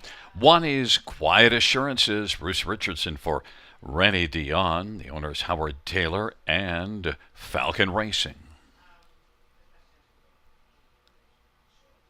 Number 2, Quite Beachy. Jay Harris for Sean Stacy and Hudson Standabreds, and David McDonald and Bertrand Gillespie and the estate of Conrad Lieber. Number 3 is Hot Tub Pop and Bubbly Daryl Thiessen for Ben Wallace and Wallace Standabreds and Terry Krawick. Number 4, Just a Mickey Moment, Brett McDonough for Richard Moreau and a numbered company from Guelph. 5 is Pink G, Jason Ryan for Chris Hill. Number 6, Jules Diamond Eyes, Colin Kelly for Lori LePage and Rebecca Williamson.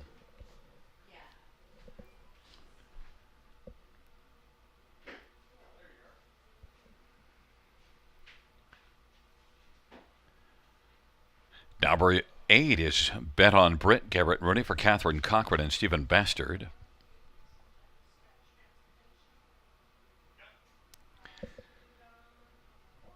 Number 9 is Inukshuk Sally, Lauren House for Jason Libby and Lori Keeling and Timothy Flynn. And Jason shares in ownership.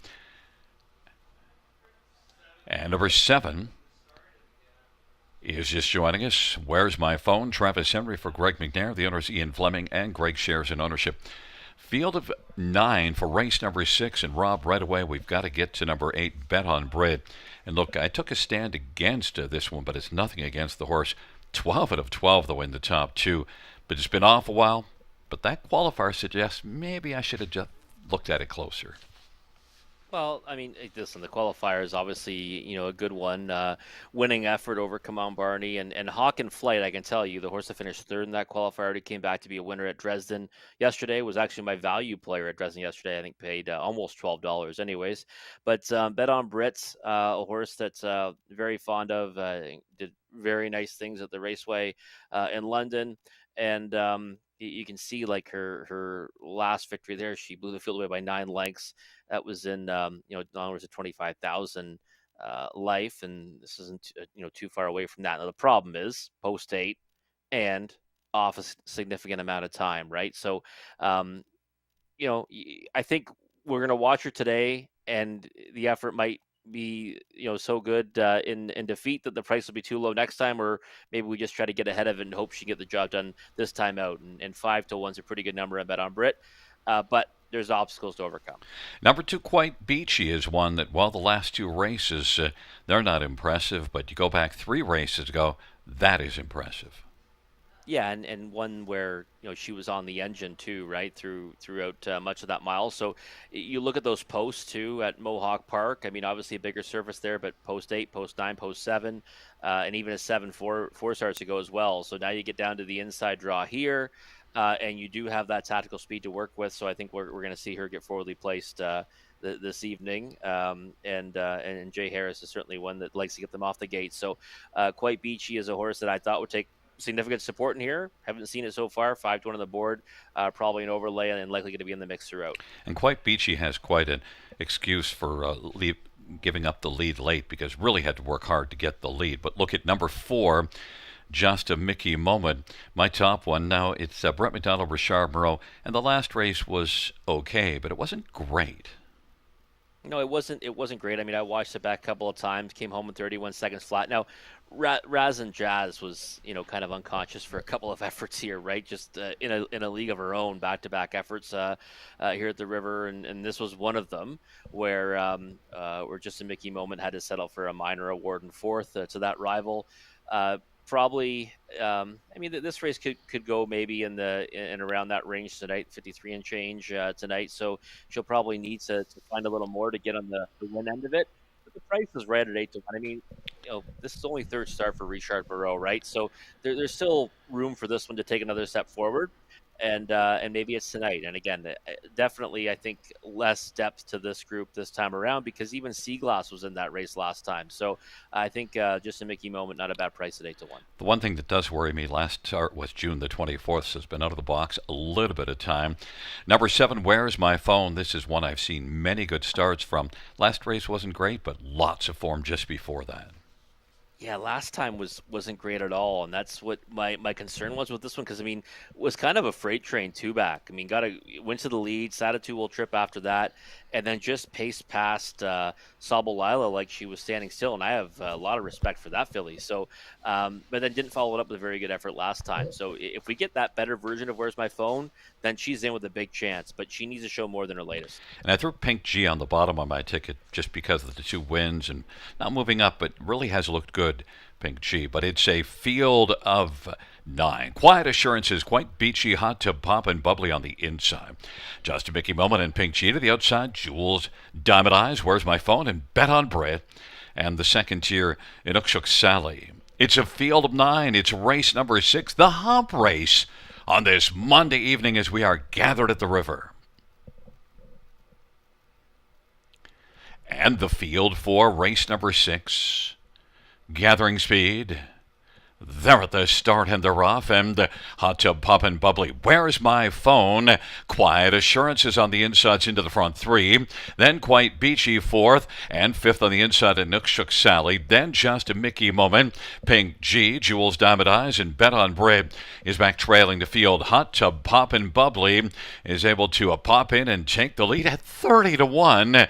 And then Quiet Assurances is right there on the inside, filling the pocket at 6-5. And is going to pop out as Quiet Assurances didn't want to sit on the back of Hot Tub Pop and Bubbly, and Quiet Assurances now wants to pop up and take the lead. Hot Tub Pop and Bubbly is popped in for a pocket right now. Quite Peachy's quickly up and driving, and then Where's My Phone? On the outside, it is Just a Mickey Moment. On the inside, a Nookshook Sally.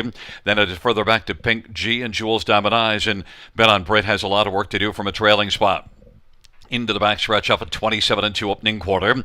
And Quiet Assurances has the lead for Bruce Richardson. And Quite Beachy is making steady headway. And Hot Tub Pop and Bubbly is still right now popping along in the pocket. Where's My Phone? Well, the phone is situated second over 4. And Ukshuk Sally on the inside. Just a Mickey Moment on the outside now is going to take over 5th. And they head on to 3/4 off that 57-1 halftime. Quiet Assurances 6-5 of the board. Leads Quite Beachy. Where's My Phone is 3rd. Hot Tub Pop and Bubbly is dropped back to 4th. Now there goes Just a Mickey Moment and is set up wide and is closing well, but Quiet Assurances is still leading by about 2 right now over Quite Beachy. 3/4, 125-2. Where's My Phone is trying to get a little better cellular reception on down the stretch where they come. Quiet Assurances up the inside. Quite Beachy is now closing. Quiet Assurances and Quite Beachy. It's closed, but on the inside, it might have been Quite Beachy, but on the outside, Just a Mickey Moment was moving hard to possibly get the win. It's tight between those two. Rob, there's a lot of separation between those two, so it's tough often to call them at the finish when one's way down on the inside and the other one's on the far outside. It is pretty tight, but, well, those were the 2 that we liked if Bet on Brit doesn't fire. Yeah, and you know what? At the end of the day, I mean, what I said about Bet on Brit before, it's obviously a lot of obstacles. Post 8, she had to take back off the gate. There was no really where else to go. So you can see her making that big wide sweeping move late here, but she's just not able to get into the race off that. But you're right, Gary. This is a tough photo because we've got so many horses involved, and like you said, they're far apart, and one's accelerating where the other ones are kind of coming back to that one. So again, I could definitely not make a call here, but. Well, I can tell you that my pick is happy because the 4 did get there. There you go. Well, there you go. The 4 gets there. Just a Mickey Moment. And, we said this horse could take a step forward, and I think, it certainly did. I mean, the mile time this time around goes 54-4. Again, though, but a race really were Quiet Assurances. She took a lot of support, but she raced a lot better than I expected as well. And also, that's Just a Mickey Moment had to do a lot of work because it gets up wide, and we have seen that that's been a bit of a struggle to close off of that. And it's not like the half was extremely quick, so that Just a Mickey Moment actually came forward quite a bit.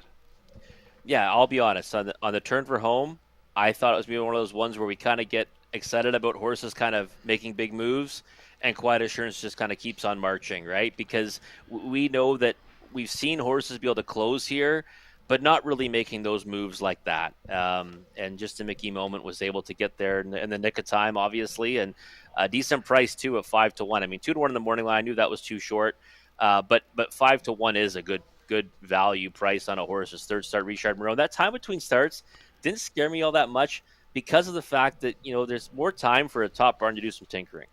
Yeah, they did plenty of tinkering because just a Mickey Moment had been tinkered up enough to win at 5 to 1. It is just a Mickey Moment. 3-year-old Always Be Mickey Bay filly, owned by a number company from Guelph. Richard Moreau, the trainer. Brett McDonald with the driving double on the evening. Just a Mickey Moment. First win this year. Second lifetime. 154 and 4.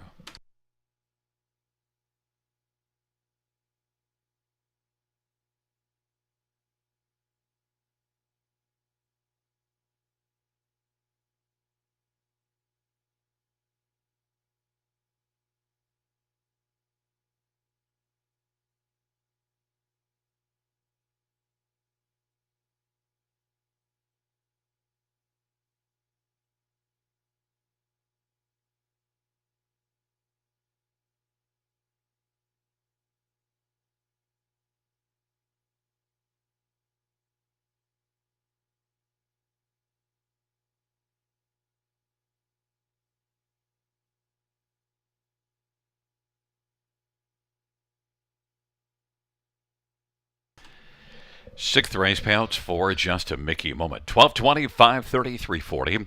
2 Quite Beachy, 420, 260. 1 Quiet Assurances, 230. $2 Exactor, 38.40. Dollar Try, $46. Dollar Super, 204.75.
Sixth race, or a finish from the top, 328-159-476. That's 328-159-476 on the bottom.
Field for race number 7 on parade. One is Ace 44 Duke, Scott Calder for Jason Woodward and Arlene McIntyre and Steve Dial.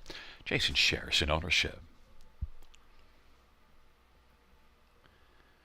Number 2, Lotto Max, Travis Henry for Dale Fritz and Edward Aitchison.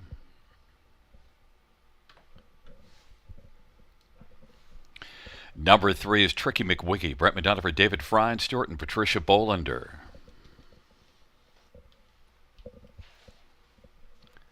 Number 4 is Geisha's Treasure, Daryl Thiessen for Vic Putty.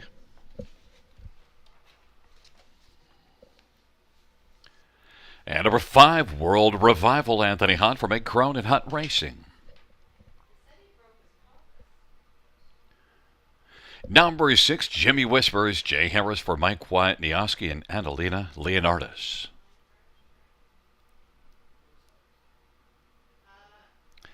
Seven Miles of Legacy, Jason Ryan for Mark Goddard and William Brown.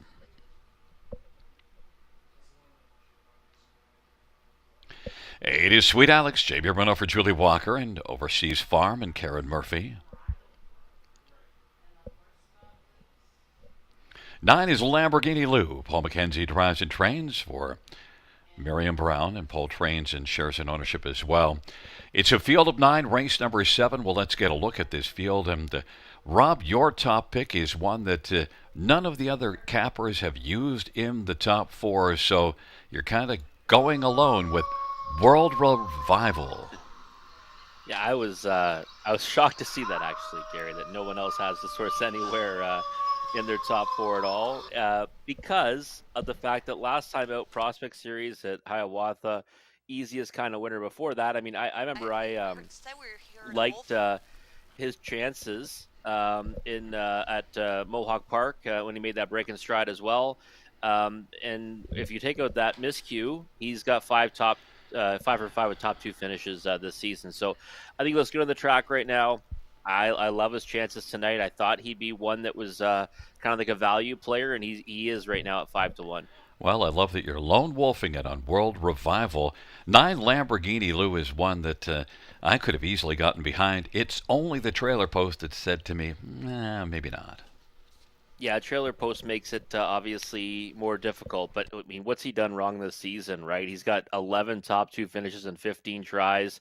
He had back-to-back wins before his latest where, I mean, all bets on red. He lost to that one after, obviously being at the disadvantage of sitting behind that one through a 31-1 second quarter. That one came back tonight with a better trip, would have been a winner. So it's a good form reference for Lamborghini Lou. Really like this horse, and if it wasn't for the trailing post, if his nose on the gate, he'd be one that you'd have to probably put on top in here. But 9-5 from the trailing post, tough pill to swallow.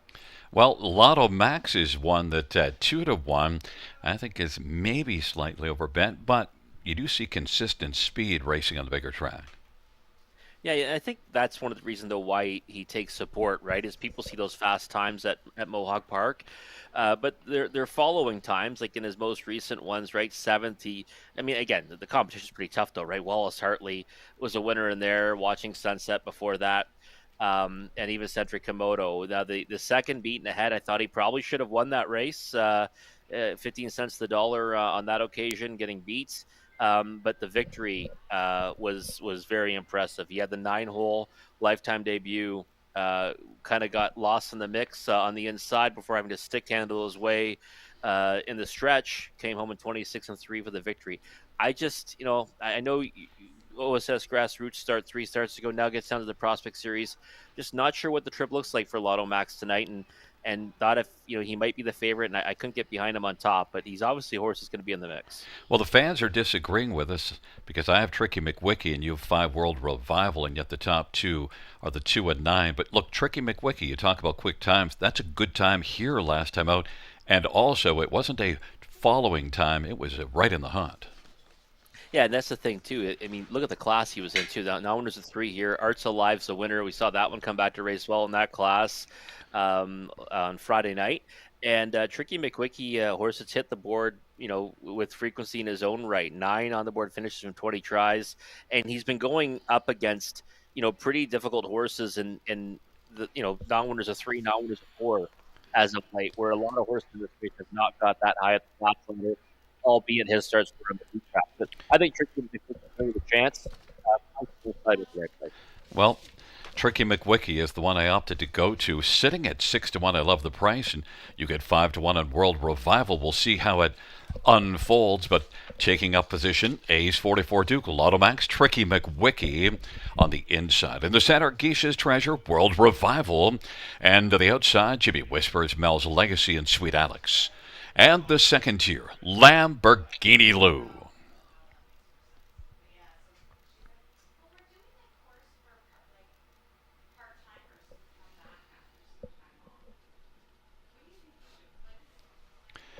Field of 9 for the 7th race is in the backstretch, gathering speed approaching the start.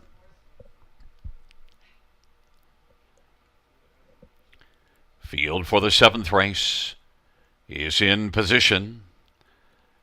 And they're off. And Tricky McWicky is going to flash speed with Ace 44 Duke and also Lotto Max, those first 3. Lotto Max grabs the lead. Ace 44 Duke, Tricky McWicky's racing on the outside. Now is going to take back and find the pylons in front of Lamborghini Lou, who's out 4th from the trailer post. Then Geisha's Treasure, Mel's Legacy, World Revival, Jimmy Whispers, and Sweet Alex. And it is Lotto Max, 4 to 5 on the board, who's got the lead. Ace 44 Duke is racing second. Then Tricky McWicky, Lamborghini Lou. The field will work their way on towards us, and Geisha's Treasure is racing fifth. And then moving to the outside is Mel's Legacy. World Revival is back in 7th. Then Jimmy Whispers and Sweet Alex. And they head up towards the half of a solid opening quarter of 26-4.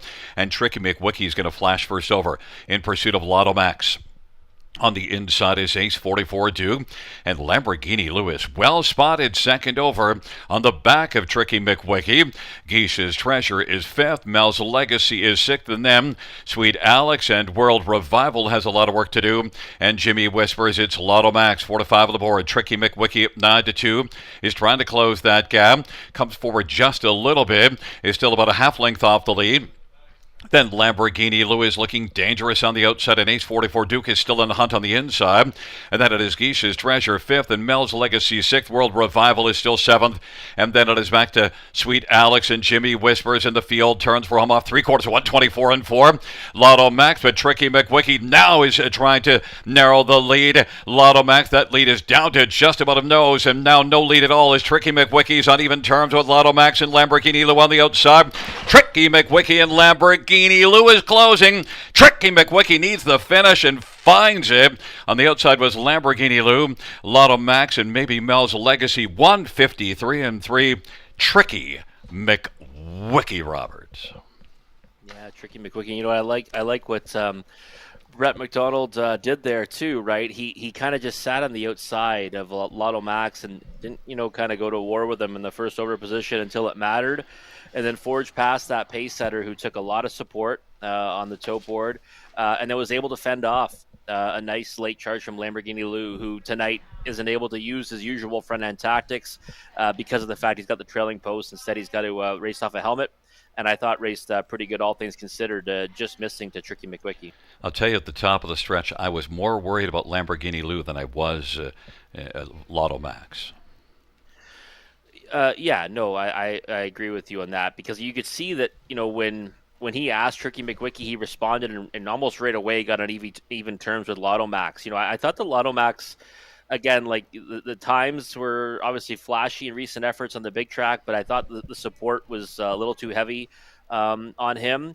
Just based on those performances, it ends up chopping it a long way on this one. But yeah, I thought Lamborghini Lou was going to make that late charge. I mean, he's a horse that raced with a lot of determination. You could just see it by his record this year, right?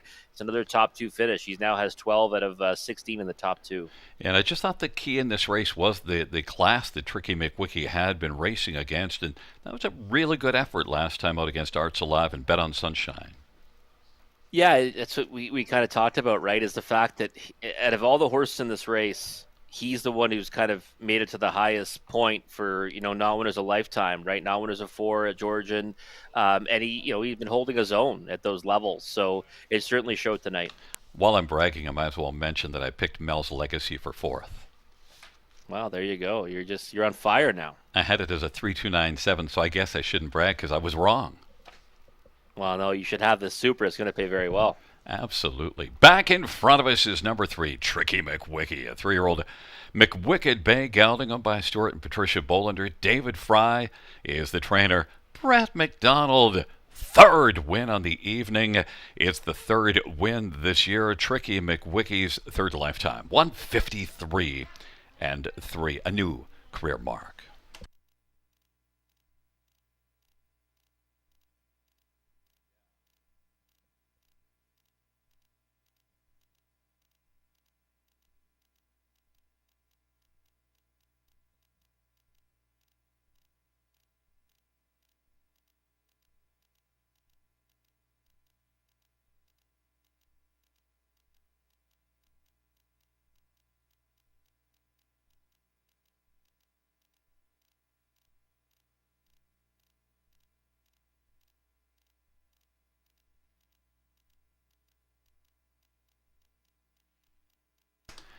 Seventh race payouts, 3 Tricky McWicky, 1110, 460, and 260. 3 Lamborghini Lou, 510, 242, Lotto Max, 210. $2 exactor, $49.90. Dollar try, $51.85. Dollar super, $252.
Seventh race order finish from the top 631 758 492. That's 631 758 492.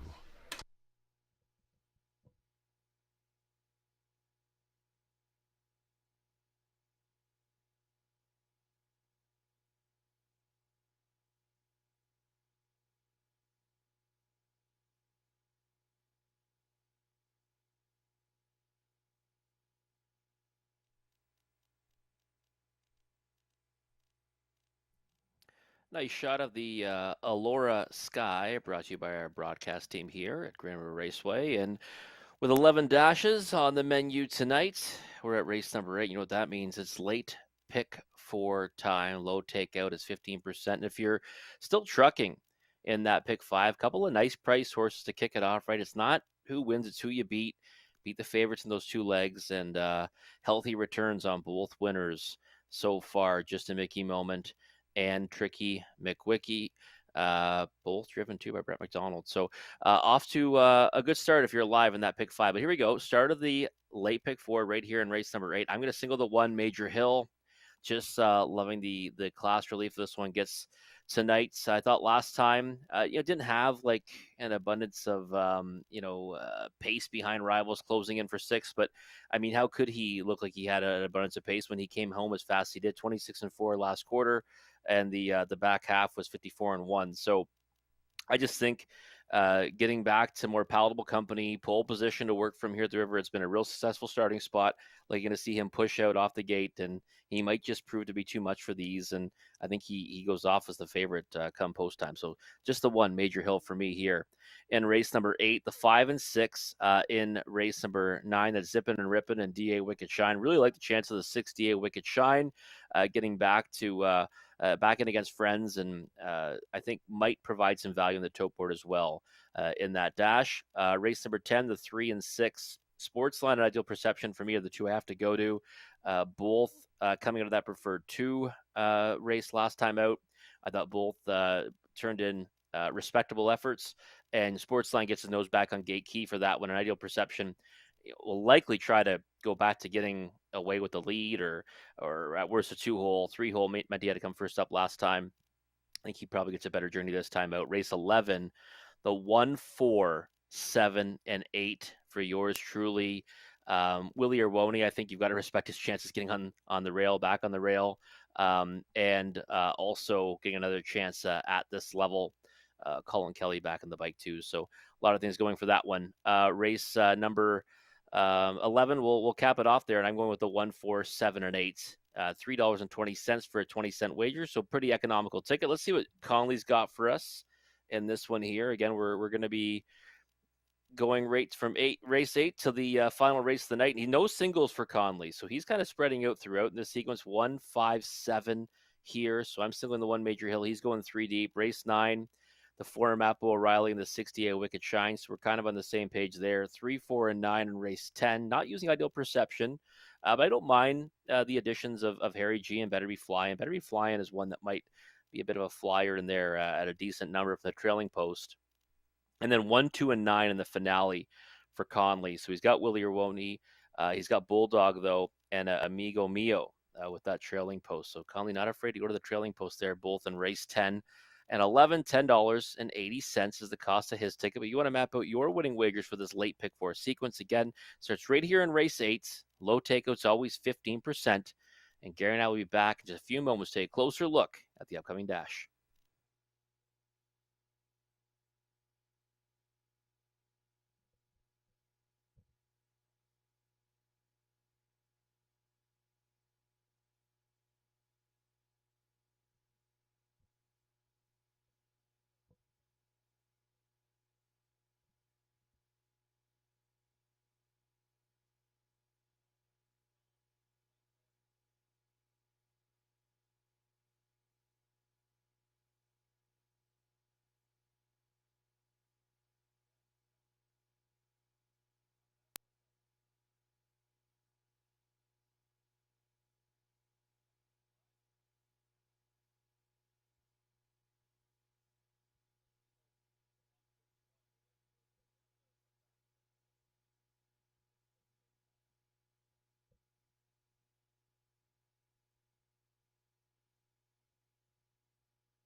Field for the 8th race.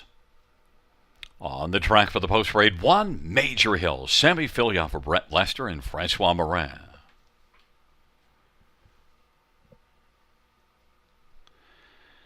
Number 2 is Pebble Beach Pro. Lauren House for Scott McNiven and Kimberly and Bradley McNiven and Thomas Broadhurst.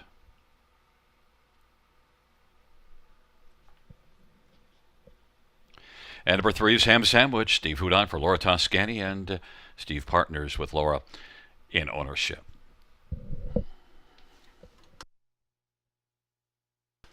Number 4 is Captain Butler Anthony Hahn for Nicoliatis. Number 5, You Can Have It All, Eddie Hensley for Ashley Hensley.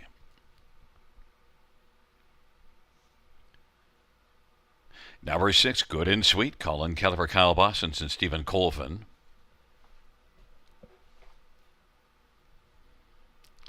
Number 7, Enforcer, Scott Culver, Greg McNair, Aaron Waxman and Alan Alber and David Jarvis.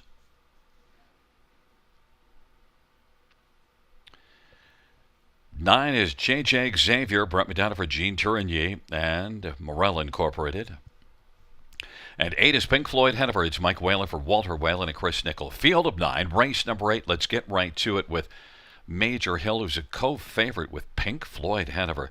I'm kind of lost for words that Pink Floyd Hanover is a co-favorite with Major Hill.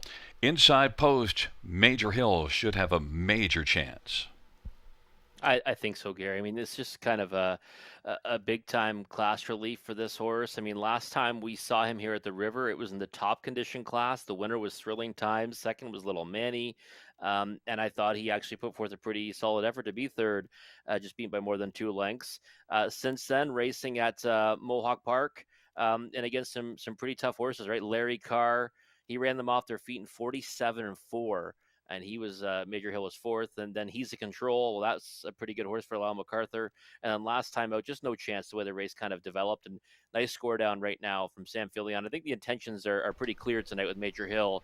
It's going to be to go down the road and try to chop this out. And we've already seen one winner for Brett Lester from this same post, and I think we're likely going to see another here. And be surprised if the price holds at 2-1. Your second pick, Captain Butler. Well, if you go back to June 10th in this class, winner Gagnon. Last couple races not great, but Captain Butler has proven to have some pretty good wheels. You see some 52 and change on the bottom of the program. Yeah, I think, Captain Butler to me kind of looked like the one that if if there's going to be an upsetter here, he might be the horse. I mean, first start now for trainer Nick Liadis, and a horse, you pick up Anthony Hahn on the bike, and he's a horse that we've already seen get to the winner's circle here. And he kind of has a style that, to me, lends itself to this surface because he can kind of live on the outside and then kind of makes that move late at them. That's how he won in that effort where he ended up on top. The other start, he was second to Hunter Hill, and that horse has gone to do good things as well. So I just think that, Captain Butler, I mean, 9-1 is kind of a juicy price on that one, and he looks pretty good on the track right now. So I have a feeling he's going to be coming at them late. And maybe he can get there if things kind of go his way. Pebble Beach Pro is one that probably would like to see a bit of pace. Probably not going to leave, although you never know. But I just think that his game is closing. He's been racing well. Yeah, I think for Pebble Beach Pro, I think it's just basically move to the left and grab your spot on the pylons and sit there. Right, that's really what the game plan will likely be. A horse that's kind of light in the win column, right? 0 for 39 last year. Just 3 for 25 this year, but look at the on-the-board finishes. I mean, he hits the board with incredible frequency, and that's typically because he is coming at them late, or he's sitting the right kind of a trip to get a piece of it. So 17-1's a monstrous price. He's probably not that big of a number in the exotics because of the fact that, that's where he kind of ends up, second or third or fourth. But I think you've got to use him everywhere underneath. I used Ham Sandwich last time out and managed to steal a nice big bite out of it all. In fact, the winner's share, but just couldn't come back to Ham Sandwich again. But I did use this one, and as did you, for 4th. Yeah, I just thought his last two starts were remarkable, right? I mean, I know last time I think I had him for a smaller piece. You had him on top, which was a great call. But and I know we kind of both thought he had a chance in there. You more so than myself because of how good he raced from off the pace 2 starts ago. Now he's missed some time between starts. Now that was the one thing I was kind of like, okay, well that's makes it a bit tricky. But I do think that he's kind of racing the best I've seen him race, especially given the fact that he's now racing with more versatility. I threw 7 Enforcer in onto my ticket. Yeah, tougher spot, but Greg McNair and dropping a glass. Yeah, I've always liked Enforcer, and his first start of the year, he was a winner. He kind of stole one in the SBOA elimination, and then since then hasn't been able to do much. I guess my big knock, Gary, for Enforcer is that 3-year-old against older horses, right? I mean, he's a horse that he typically gets to race in restricted races for the Ontario Sire Stakes and the grassroots most recently, and now he's got to go again in the open waters against some seasoned veterans in here. So from post 7, I just thought maybe tonight was the night to watch him. You know the horse that you might regret not taking, and I did use this one in the top 3 spot. You Can Have It All, because Eddie Hensley, Ashley Hensley, doesn't have a win this year. This is one that was very good last year. Yeah, absolutely. Yeah, 10 lifetime victories, almost 70,000 made, and has been competing in a pretty snug claiming handicap class at Mohawk Park. And last time out, Treacherous Tom, wow, he just blew the field away in 50-3. So this one had no chance on that occasion, but 2 fourths behind before that. He's one that I think can certainly get a big chunk of it. I thought he might take support. He is right now at 3-1, and with me going with Major Hill on top as kind of as one of my top plays of the night, I needed to find some value underneath. Well, you are shopping for plenty of value, and Captain Butler, your second choice is 11-1. We're both on Major Hill 6-5. Field of 9, Major Hill, Pebble Beach Pro, Ham Sandwich on the inside. Captain Butler, You Can Have It All to the outside, Good and Sweet, Enforcer, Pink Floyd, Hanover, and the second tier, JJ Xavier.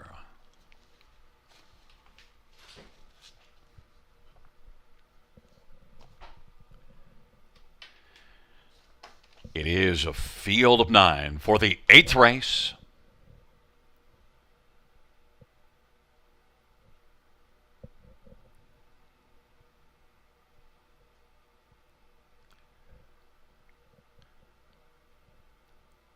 Field for the 8th race is at the start and they're off, and Ham Sandwich comes out chewing up ground, and You Can Have It All. Those are the top 2. Then Major Hill is on the inside racing 3rd. Enforcer is 4th, and JJ Xavier. Then it is Pebble Beach Pro and Good and Sweet. Then it is Captain Butler. Pink Floyd Hanover is back trailing the field, and it is You Can Have It All and Eddie Hensley who's come on to get the lead. Major Hill is quickly stepping to the outside and challenging, and Ham Sandwich is forwardly placed 3rd. Racing 4th is JJ Xavier as the field works their way off the turn and comes on towards us, and then Enforcer is on the inside 5th, and Pebble Beach Pro and Good and Sweet way back. Captain Butler and Pink Floyd Hanover 26-2. It was a sharp opening quarter, and it was put up by You Can Have It All and Hurricane Hensley. Ham Sandwich is right there munching along in the pocket, and Major Hill grinding on the outside first over, about 2.5 lengths off the lead as they work their way on into the backstretch. JJ Xavier is 2nd over 4th. 5th to the inside is Good and Sweet. Then Enforcer 6th and Pebble Beach Pro. Captain Butler 8th, and Pink Floyd Hanover is trailing. You Can Have It All still has the lead. Ham Sandwich 2nd. Major Hill is not advancing right now and is 3rd, about 3.5 off the lead of You Can Have It All. Now Good and Sweet is going to take 3rd. Major Hill is dropping back from the backfield. Enforcer now is circling up and scooting through to the inside. Pink Floyd Hanover hasn't left the pylons and has moved all the way up to 4th as the field races to the top of the stretch of 3/4 of 124 and a 28-second third panel. And it is You Can Have It All. Ham Sandwich and Good and Sweet on down the stretch. Where have they come? You Can Have It All and Hurricane Hensley storming on down the lane. You Can Have It All is going to hold off a charging Good and Sweet. Ham Sandwich 3rd, Pink Floyd Hanover 4th. You Can Have It All. 152-3, Rob. Yeah, you were right, Gary. Regret not having this horse picked. You Can Have It All. Just really crush job on the engine for Team Hensley. Was intent on having the lead, right? Just stayed out there, kept driving, and Major Hill had to tuck right back into the three hole. Thought about making a quick move on this one, tucked back into the three holes, sat by it his time, and then when he did pull out, he was completely empty. No horse for Major Hill tonight at all. But you can have it all. Had all kinds, and was a much the best winner here. And fresh off a couple of romping wins last night at Georgian Downs with Chulo and Major League, both paying 210, and you get a little more money here this evening. You can have it all 8-5. Yeah, definitely more money on this one. Did take support though, right? Second favorite, and like you noted, right, had been racing, pretty well, all things considered, at Mohawk Park, and this was a softer spot for him as well. And he gets to the engine, and then goes a pretty big mile, 52 and 3. And how about Good and Sweet though, second at 99-1, and was inching in on that winner throughout the dying strides. Was chasing, and I told you I couldn't go all the way to the top for Ham Sandwich, but we both used this one on the ticket. Ham Sandwich, Pink Floyd, Hanover. Yeah, Ham Sandwich of that race really well again. I mean, I think he's kind of at the top of his game right now, to be perfectly honest. And we're going to see a lot more good things from Ham Sandwich here at the river over the new surface, because I think he really likes the configuration. And Pink Floyd Hanover, I mean, he's a horse that I think can always land somewhere in the exotics. I thought tonight was going to be a difficult task from post 8, but still manages to get on the bottom end of the super at 10-1. I think off those last three races, even in this class, Ham Sandwich in the future is going to muster up a lot more support. Yeah, I definitely think so. He's been racing really well, and again, that was off a little bit of time this time out. So next time he's on a regular rotation, I think we'll both jump in on him. I was waiting for a groan. No, it was good. I like it. 5638 back in front of us. It's number 5. You can have it all. Hurricane Eddie Ansley. He rocked him like a hurricane. You can have it all. A 5-year-old Vertical Horizon bay gelding, owned by Ed and Ashley Hensley. And Ashley Hensley is the trainer. First win of the year at 11th lifetime. You can have it all. 152 and 3. That's a new career best for Hurricane Hensley, and you can have it all.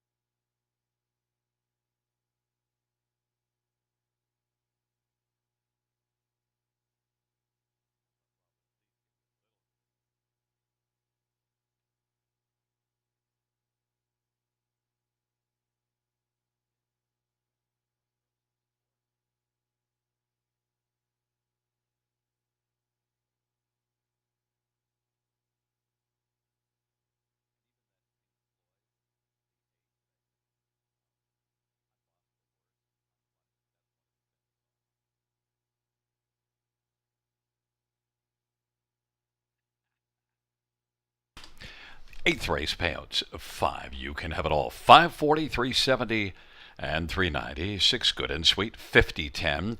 27.80 and 3 Ham Sandwich 690. $2 exactor 427.70. Dollar try 1441.65. 20 cent super 4136.27.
Eighth race order finish from the top, 753-812-649. That's 753-812-649 on the bottom.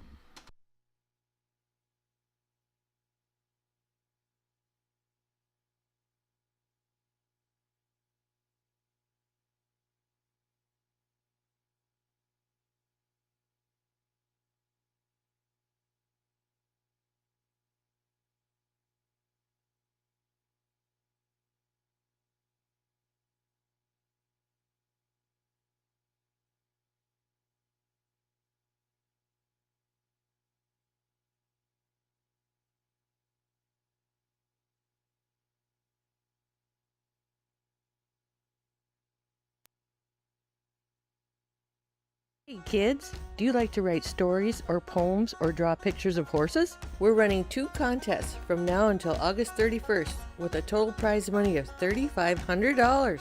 For the Youth Literary Derby, Ontario students in grades 3 to 8 can submit either a short story or a poem with standardbred theme. Poems and stories are judged separately. If you like to draw, then the Youth Art Derby might be for you.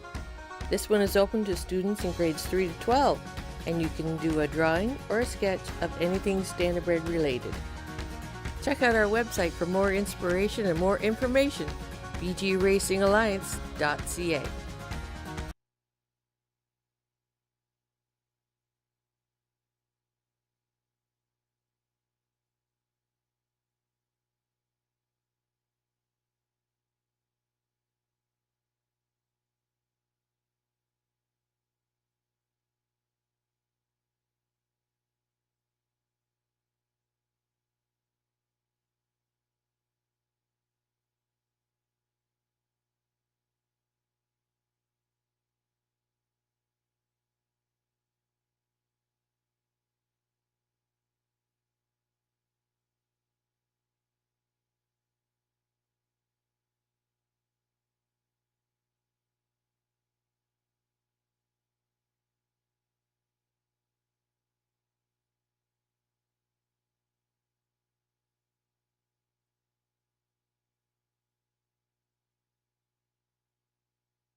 Field on post parade for race number 9.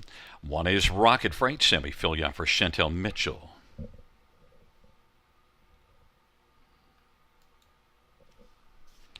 Number 2 is the Jack of Diamonds. Garrett Rooney for Lindsey Kerr and Sally Charlton.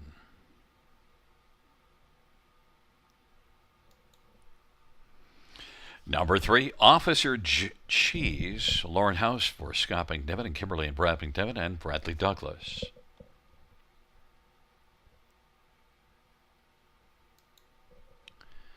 And 4 is Mappa O'Reilly. Paul McDonnell drives and trains for Haley Curry. Number 5, Zippin' a Rippin'. Paul McKenzie for Blake McIntosh and Hut Racing. Number 6 is DA Wicked Shine. Jay Harris for John Darling.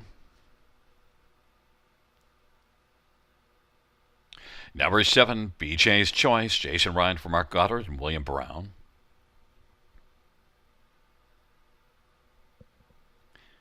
And Brad is Ace 44 Hawk, Steve Houdon for Joe Montour. Field of 8, race 9, and just to note that 7 BJ's Choice, that missing line, Friday night winner here in 156, winning by a head. Let's get a look at this field, and we'll start with number 6, DA Wicked Shine. Well, the last 3 races, not great, but just before that was definitely fine. Yeah, he definitely was, Gary. You know, I'm willing to just forgive some of those recent efforts because that's a pretty tough class, right? It's the in-between non-winners of 1 and non-winners of 2 at Mohawk Park. We're talking about the 6 DA Wicked Shine. And he got beat a big margin to Wallace Hartley last time out. Before that, got used really hard in the early going before fading back to 9th to Watching Sunset. Did make a break before that in the USS Grassroots, but those 2 victories were devastating ones on the big track at Mohawk Park back earlier in the season, late May, early June. And I think getting down to the Prospect Series is going to be just what the doctor ordered for DA Wicked Shine. 2-1 right now on the odds board. I think that's a fair price on him. And also, you know, post 6 probably not the worst spot for him because he's the type that's going to, you know, leave out of there, and that kind of delayed leaving move will probably help him get to the engine. Number 5, Zippin' and Rippin' is one that came close in each of the last couple and did win at Kawartha 3 starts back. There's some positives, lots of positives. 4 starts this year, 4 top 2s. Yeah, and you know, kind of one that is to me, you know, kind of coming into his own, right? I mean, 0 for 6 last season, right out of the gate this year, second beaten in neck to B3PO at Clinton, then a winner at Kawartha Downs, and then in each of the last 2 runner-up, but Vogue Blue Chip, we saw that one come back to win tonight, one of the biggest overlays I've ever seen in Grand River history, and Sweet Alex second to that one last time out in Sarnia after cutting it a long way. So tactical speed for this horse, and I think he's going to get forwardly placed. Price is right now at 11-1. Mappa O'Reilly is one that should have our attention because was much better last race racing in the maiden class at Mohawk and could be perfectly fine here for veteran Paul McDonnell. Yeah, I think that, you know, this is one that another one that's kind of going below the radar on the odds board right now because it was much better last time. Second, beaten a neck, worked hard on that effort to be there to Hey Jude Hanover, and I just think that another horse is kind of progressing nicely. It's going to be now the 4th start for you know, Paul McDonnell as the trainer of this one, and I think that we're going to likely see him try to be in the mix throughout in this dash. So 4-1 on the board, probably the right price on him, and one I'm going to use underneath the exotics. I'm pretty fond of the 6 DA Wicked Shine on top, who just clicked up to 5-2. I'm really surprised at the money that's coming in on Rocket Freight. It's rocketing in 9-5. Yeah, it's taking money throughout the betting sequence too. Well, winless, it'd be a maiden breaking a score, right? Winless in 17 so far in his career. Has been racing an hours of 1 at Mohawk Park. You know, posting, you know, some decent times and stuff, and he's also one that's just shown he can go to the engine and go a long way in the lead. So maybe that's where the support's coming from. I think we're going to probably see a click up a little bit. I think at post time now up to 2-1, and we see Da Wicked Shine go back down to 2-1. But I think Rocket Freight for me is one with pole position can just kind of sit a trip, maybe get a piece of it. Not one that I would actually see grabbing the lion's share and breaking his main in this spot. The one that I think is a big value play to get somewhere onto the ticket, the Jack of Diamonds, Garrett Rooney for Lindsay Kerr at 17-1. Yeah, I've always kind of liked this horse, and he's 1 for 11 in his career, 6 top 2 finishes. Um, I think in the exotics you want to use him everywhere for sure. He's got a good draw to work from, and I think that he can land in the bottom end of the try and super at that price. Well, I used him for fourth and looked very strong connections, and there's enough form there. It's Rocket Freight, the 9-5 favorite, the Jack of Diamonds and Officer Cheese on the inside. Mappa O'Reilly, Zippin' and Rippin' in the center, the outside. Yeah, Wicked Shine and BJ's Choice and Ace 44 Hawk. It's a field of 8. It's race number 9. They're working into the backstretch, gathering speed approaching the start.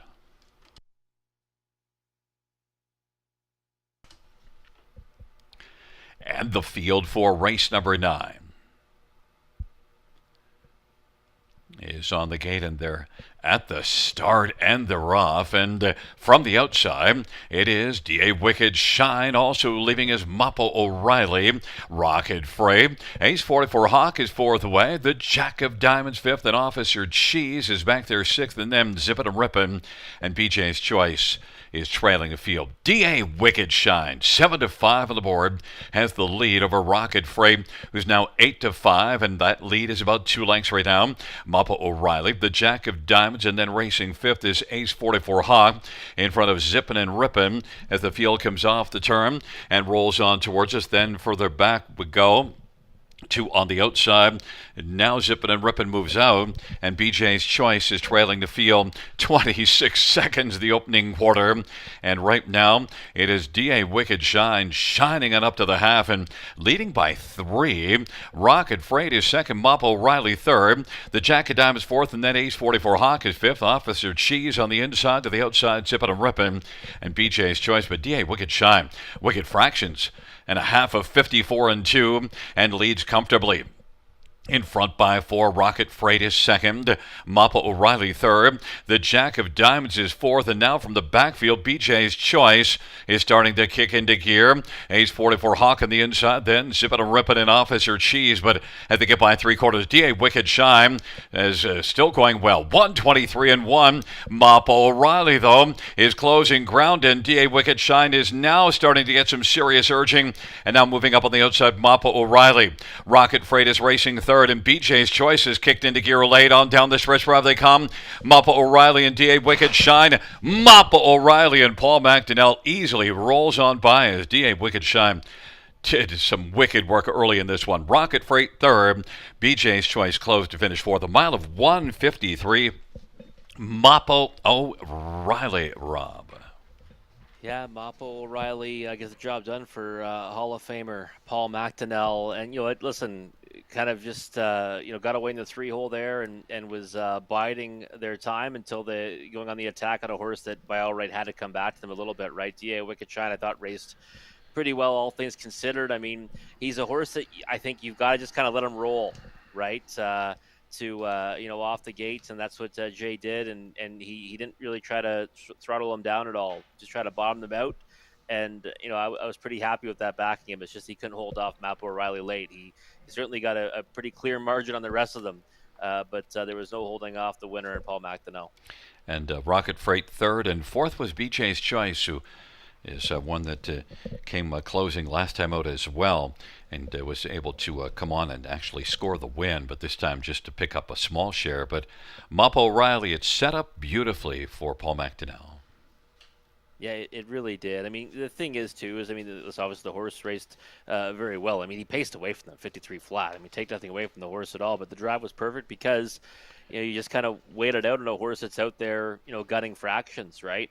And if you get up alongside with enough momentum, you're going to go right on by, and that's what he did. So, and he kind of tipped his hand to this last time out, right? He was handled more aggressively. He only got beat a neck, and this time out as well goes forward, gets forwardly placed off the gate, and was a nice winner. So, D.A. Wicked Shine, good in defeat, and Rocket Freight. I mean, he was quite a ways back in third, but it was a decent enough effort for him as well. I think we're going to keep seeing more out of BJ's Choice. That win last time out from post 8, and then this effort here from post 7.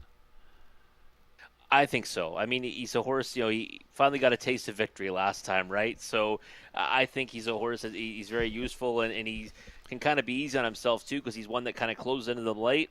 And I think that's probably a good racing style for him at this stage in his career. But if he can evolve, be more versatile, then he'll be a lot more dangerous. Back in front of us, the winner of race 9 to perform Mappa O'Reilly, a 3-year-old Sunshine Beach Bay gelding by Haley Curry of Rocky Point PEI, Paul McDonnell, the trainer and the winning driver. It's the second win for Mappa O'Reilly and the second lifetime. Second this year and second lifetime. Mile of 153 flat for the new mark.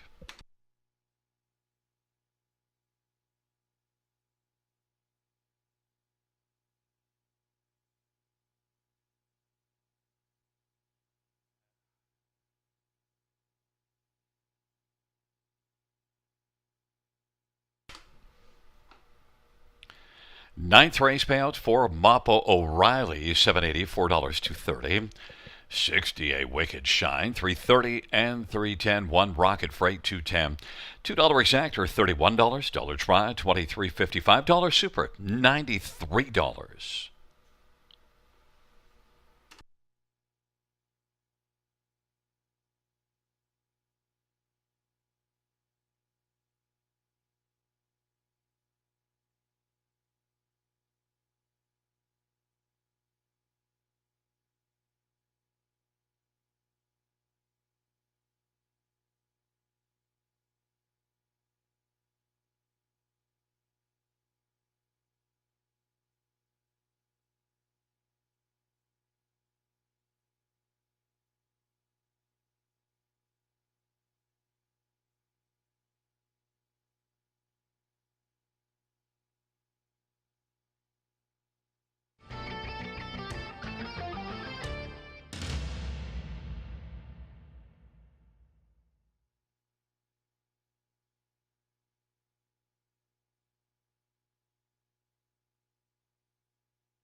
Ninth race, or a finish from the top, 386-15247. That's 386-15247 on the bottom.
Field 4, race number 10 on Parade 1, Lima to Coconut, Scotty Kohler for Randy Parrish.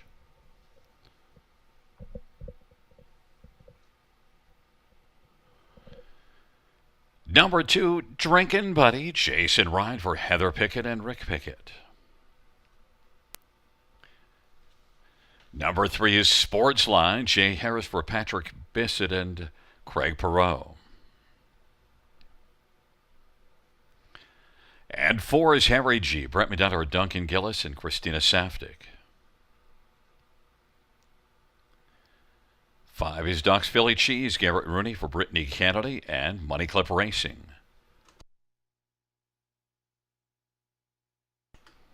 Number 6 is Ideal Perception, Anthony Hunt for Anthony Beaton and Lisa Lafort. Number 7, It Takes Two, Lauren House for Scott McNiven and Kimberly McNiven and Bradley Douglas. Number 8 is Century Gigolo, Scotty Kohler for Ashley Lenvoy and Gino Toscani.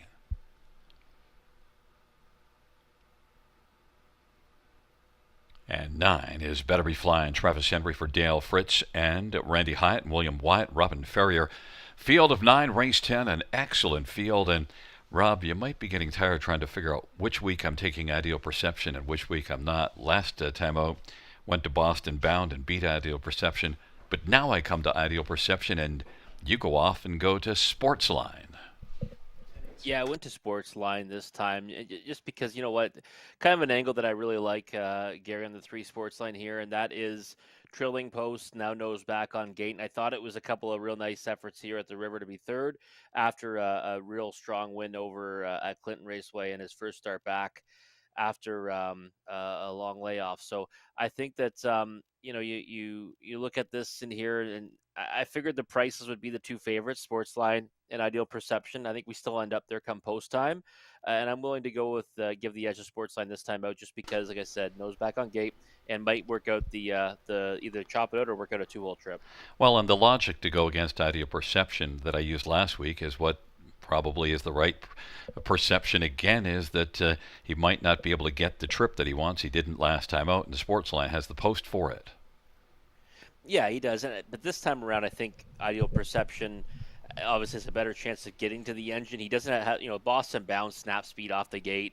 Artie's Ideal, another one that blasted out in there. He was kind of left with no choice but to drop in third.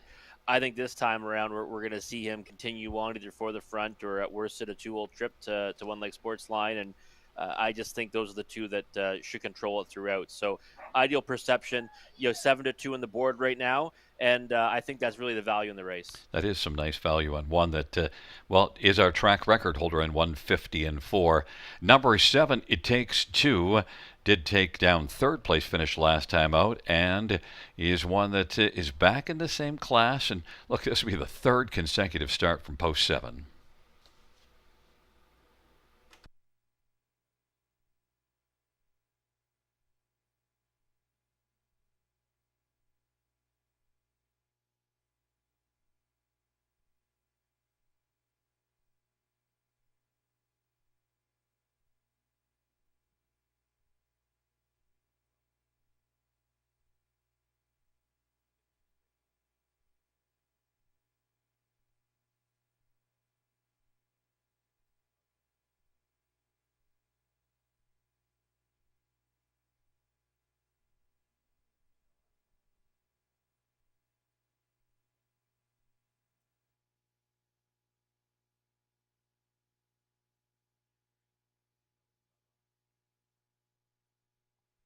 All right, I think my audio's back now, Gary. Yeah, sorry, It Takes Two. I think that he's one that is always providing good value on the odds board at double-digit odds, and I think he can work his way into the ticket again tonight.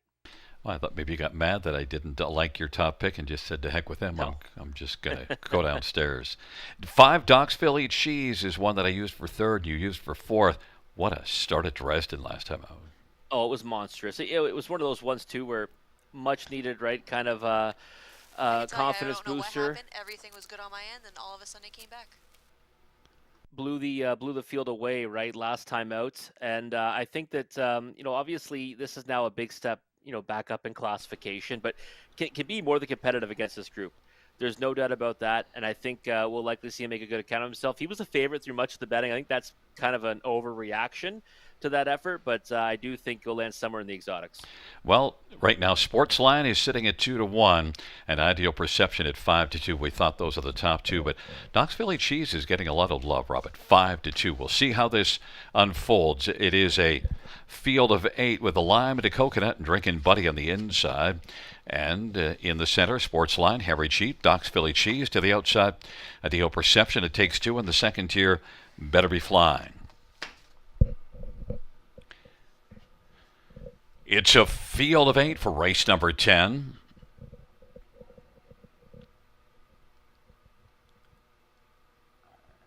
And the field for the 10th race is all in position. And the field for the 10th race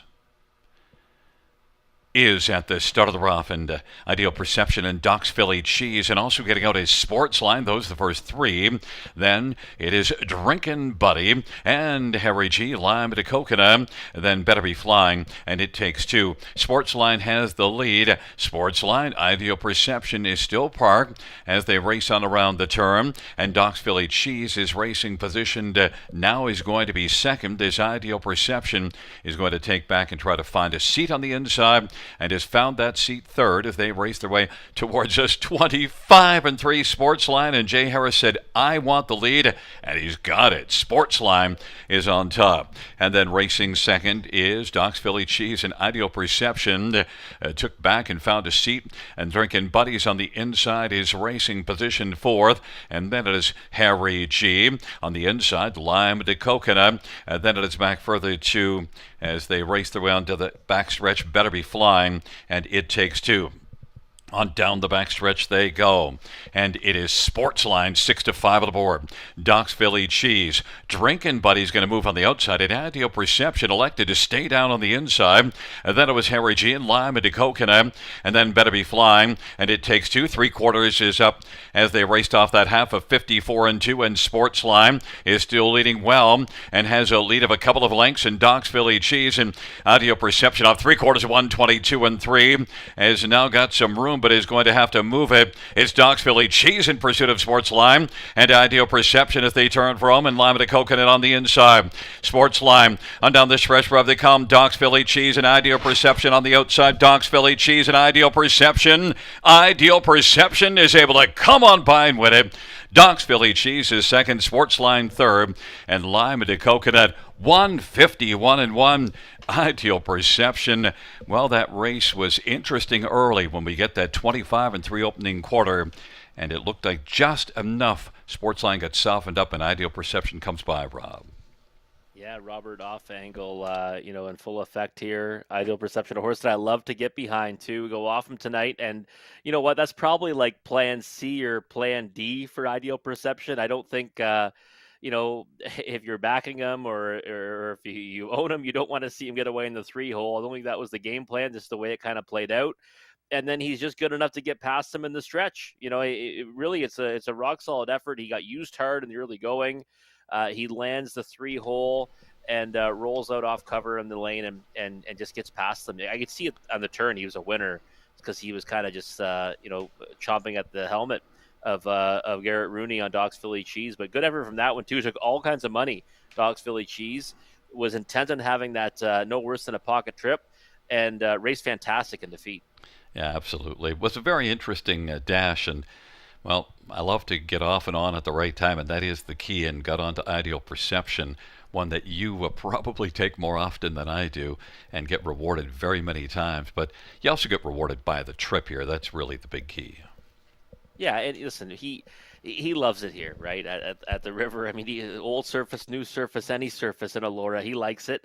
And he's just 2/5 off his track record of 150-4, right? So, yeah, he He's a good price tonight too at 2 to 1. I'll be honest. You know, he's that's a pretty good number on him in the top condition class. I think if we pulled the stats on him in this top condition class, it would be staggering his win percentage. And Lyman to Coconut moves up, but Scotty Coulter, uses that post one and works it out and gets onto the ticket at 40 to 1. Yeah, we used to always talk about post one always finding its way into the high five and stuff. I think it just finds its way into everything now here, right? Into the try, super, high five, you name it. 40 to 1 is going to help add some value. But the three horse that took the action throughout, Gary finished 1, 2, 3. It comes in at 6-5-3-1. Back in front of us is number 6, Ideal Perception. 7-year-old American Ideal Bay horse, owned by Lisa Lafort, trained by Anthony Beaton. Anthony Hahn, the winning driver. It's the 6th win this year, 22nd start on the season. It's the 31st win lifetime for Ideal Perception, 151-1.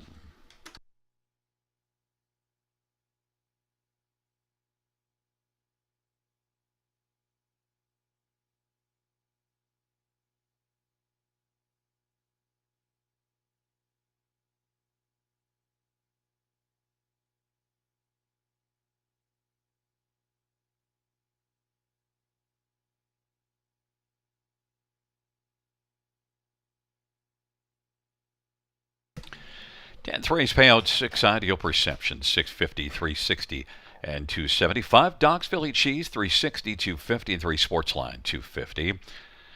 Dollar pick 5, 921.25. That's the $1 ticket. $2 exactor, 21.70. The try, the $1 try, $24. Dollar super, 185.55.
10th race, or we finish from the top. 463-721-5 scratch 8. That's 463-721-5 scratch 8 in the bottom.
Field 4, race number 11 is on the track for the post parade. One is Willie or Won't He, Cullen Keller for Kyle Bossens and Phil McGuire.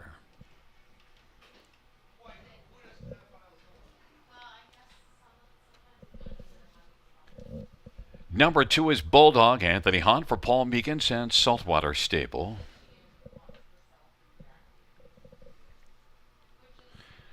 Number 3 is Missy's Magic Man, Jason Ryan for Ron Corbett.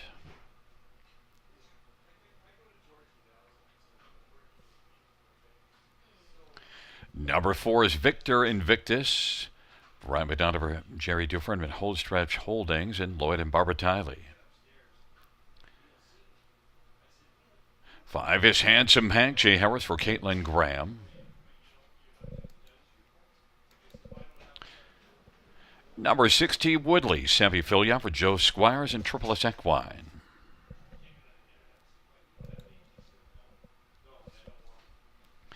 Number 7 is Global News, Garrett Rooney for Angela Carroll. 8 is Delcrest Brent, Steve Houdon for Laura Toscani and Steve shares in ownership.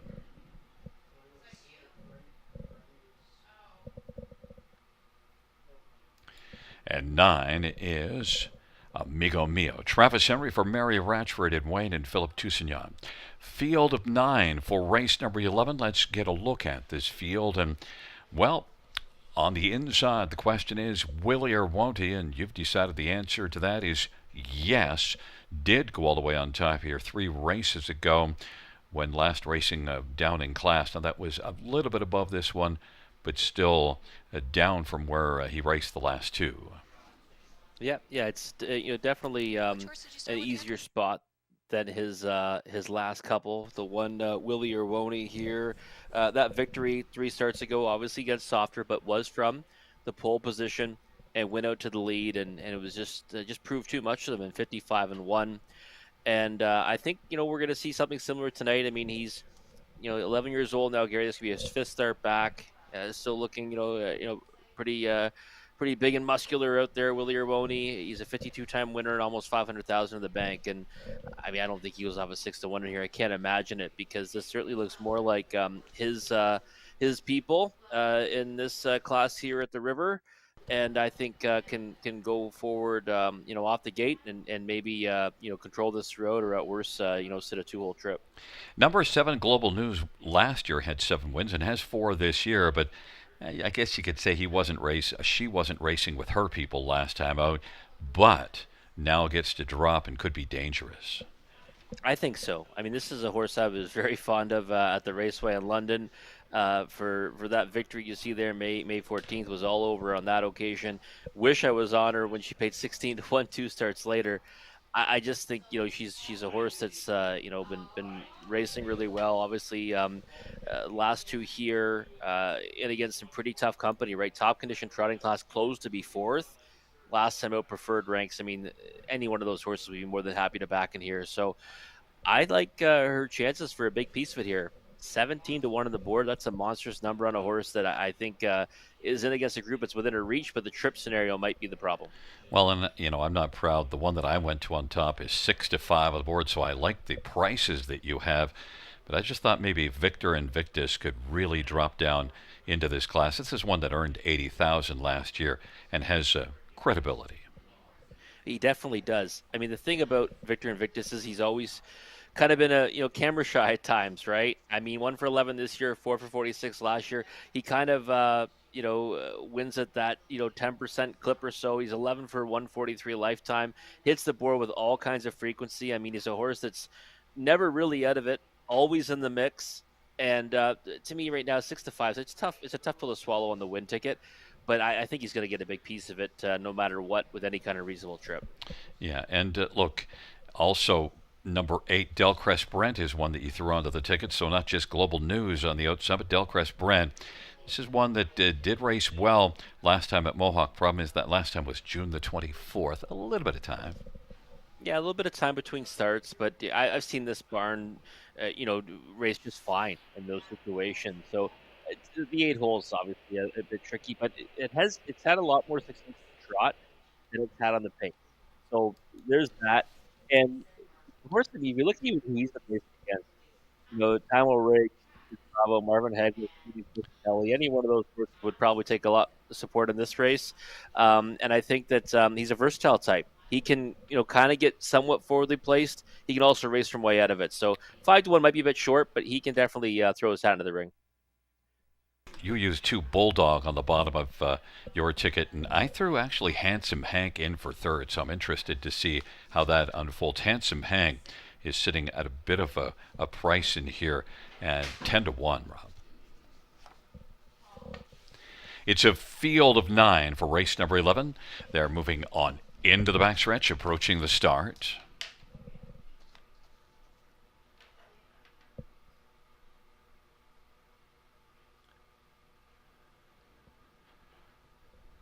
Field 4, race number 10.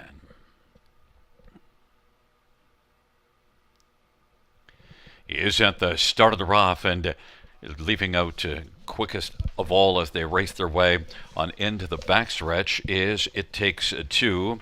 It Takes Two is leaving out well, and on the inside, Willie or Won't He? Willie or Won't He? And Global News on the outside. Global News, Drinking Buddy is third. Doc's Philly Cheese is fourth. Sportsline is racing fifth, and then Harry G. And then back further as the field races their way on around the turn. But right now it is Willie or Won't He who has the lead, Willie or Won't He, and racing position second is Bulldog as they race off the turn. Global News is on the inside and is racing position to third as they work their way on past us off the 27-1 opening quarter. And Willie or Won't He, Bulldog, Global News, in racing position fourth is Handsome Hang. Victor Invictus on the outside now is up and driving first over, and on the inside, Missy's Magic Man. Then it is back to T. Woodley and Delcrest Brand, and then it's Amigo Mio on down the backstretch to go. Willie or Won't He has that lead off a 56-2 halftime. Bulldog is racing position second, and now Victor Invictus is up and moving, trying to take third from Global News, and then racing on the inside fifth is Handsome Hank, and then it is back to T. Woodley, Missy's Magic Man, Delcrest Brand, and then Amigo Mio is trailing the field, and now Bulldog has come on, popped out of the pocket, and has come on to grab the lead from Willie or Won't He. It is Bulldog who's growling hard now. Bulldog, Victor Invictus, and Willie or Won't He is third. And then Global News, and from the backfield coming hard are Delcrest Brand and Amigo Mio. But right now it is Bulldog and Victor Invictus trying to get busy to snare Bulldog. Bulldog is still growling. It is Bulldog. Victor Invictus, though, is closing. Victor Invictus against Bulldog. Bulldog is digging in. Bulldog and Victor Invictus. Bulldog appeared to hold off Victor Invictus, and then Delcrest Brand and Amigo Mio, and then it was T. Woodley, 156-2, and race 11, I believe it was Bulldog. Yeah, I thought so too, but it's obviously close to the wire there, Gary. And Willie or Won't He, I thought was moving along nicely on the engine. Obviously short in stride tonight, and Global News, who worked hard to get off the gate too. Same kind of story for her, but Bulldog secured that early pocket and then popped out, came around, and then took on Victor Invictus in the lane. Good stretch battle. I mean, I'm not entirely sure who came out on top there, but either way, it's a good horse race between those two at the end.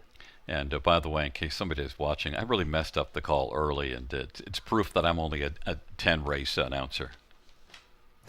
Well, hey, it's okay, Gary. I'm old. It's past my bedtime. Actually, that's not true because I stay out really late. But nonetheless, Bulldog does get the job done. So at least Anthony Hahn with Bulldog scoring both halves of the double. Yeah, nice little double sweep there. 11-1, 2 on Bulldog. And big in the multis too. The thing is for me is Victor Invictus got hammered down to 1-5 favorites, but I thought he raced really well. Obviously, first over a long way, and kept on coming to just miss at the end here.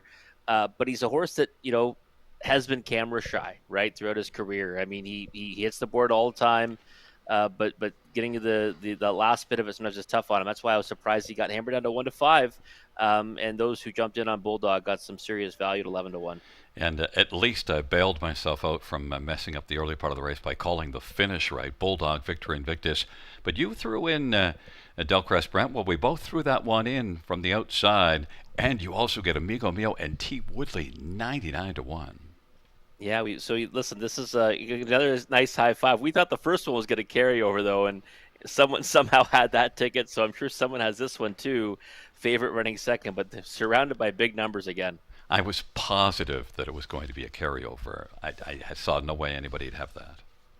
Yeah, I mean, maybe they were playing numbers, but they just they liked the entrance from the barn of Mark Goddard because they finished first and third. But in any event, we'll see how this one does. Back in front of us, the winner, number 2 Bulldog, a 5-year-old Holiday Road Bay gelding, by Saltwater Stable, trained by Paul Meegans. Anthony Hahn with the double, and it is the 4th win on the year for Bulldog and the 15th lifetime Bulldog, 156-2.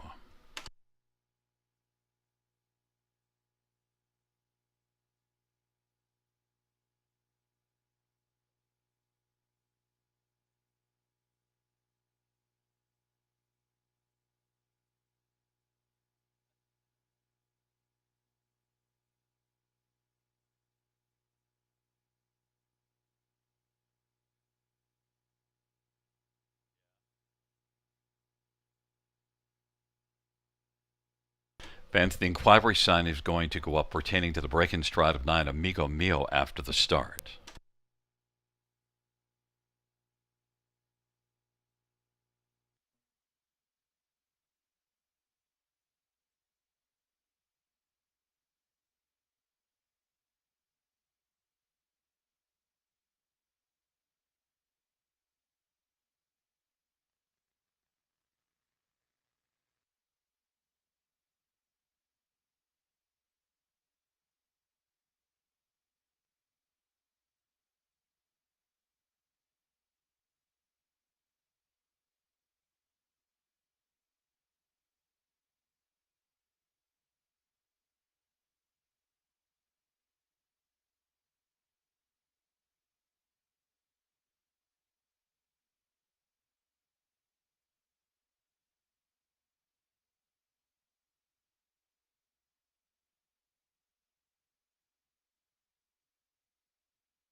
Fans note that number 9, Amigo Mio, finished 4th. He's going to be placed back to last for an extended break.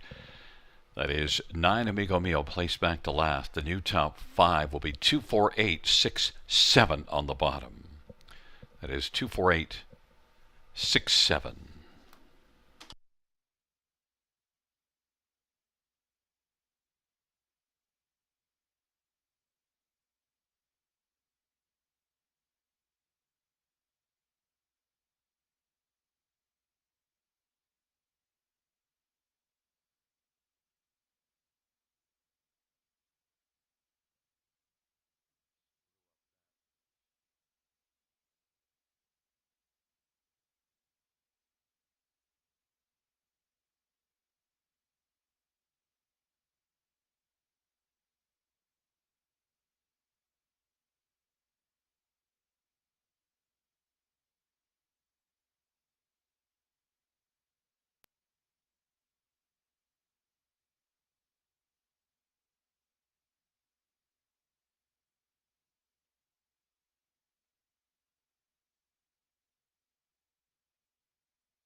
Eleventh race payout to Bulldog 2580, 490, 320, 4 Victor Invictus 210, 230, a Del Crest Brand 420, $2 exactor 4620, dollar tries 79.15, double of 6 and 2 47.70.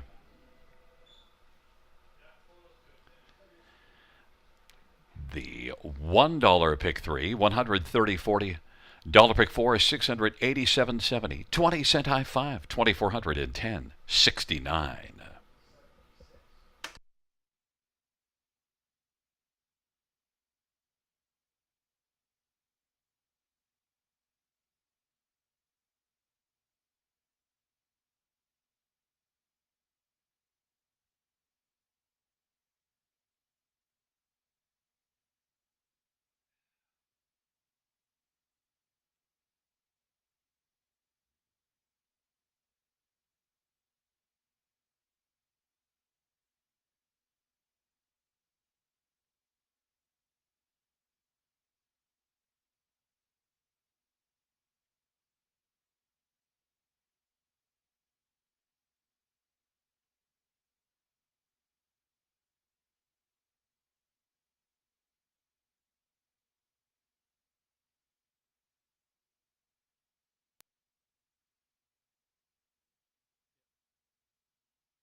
11th race, or a finish from the top. 9 place 8, 1. 8 place 7, 2. 7 place 6, 5 place 4, 6 place 5, 3, and 4th placed at 9th. Once again, from the top down, after the placing, 8, 1, 7, 2, 6, 4, 5, 3, 9. Well, fans, that does conclude the live harness racing program for this Monday evening. There was a look at the photo from race number 11. Note that racing action resumes on Wednesday. Our first dash on Wednesday will go to post at 6:30 p.m. Buenas noches, amigos. Good night, everybody. Good night, Casey.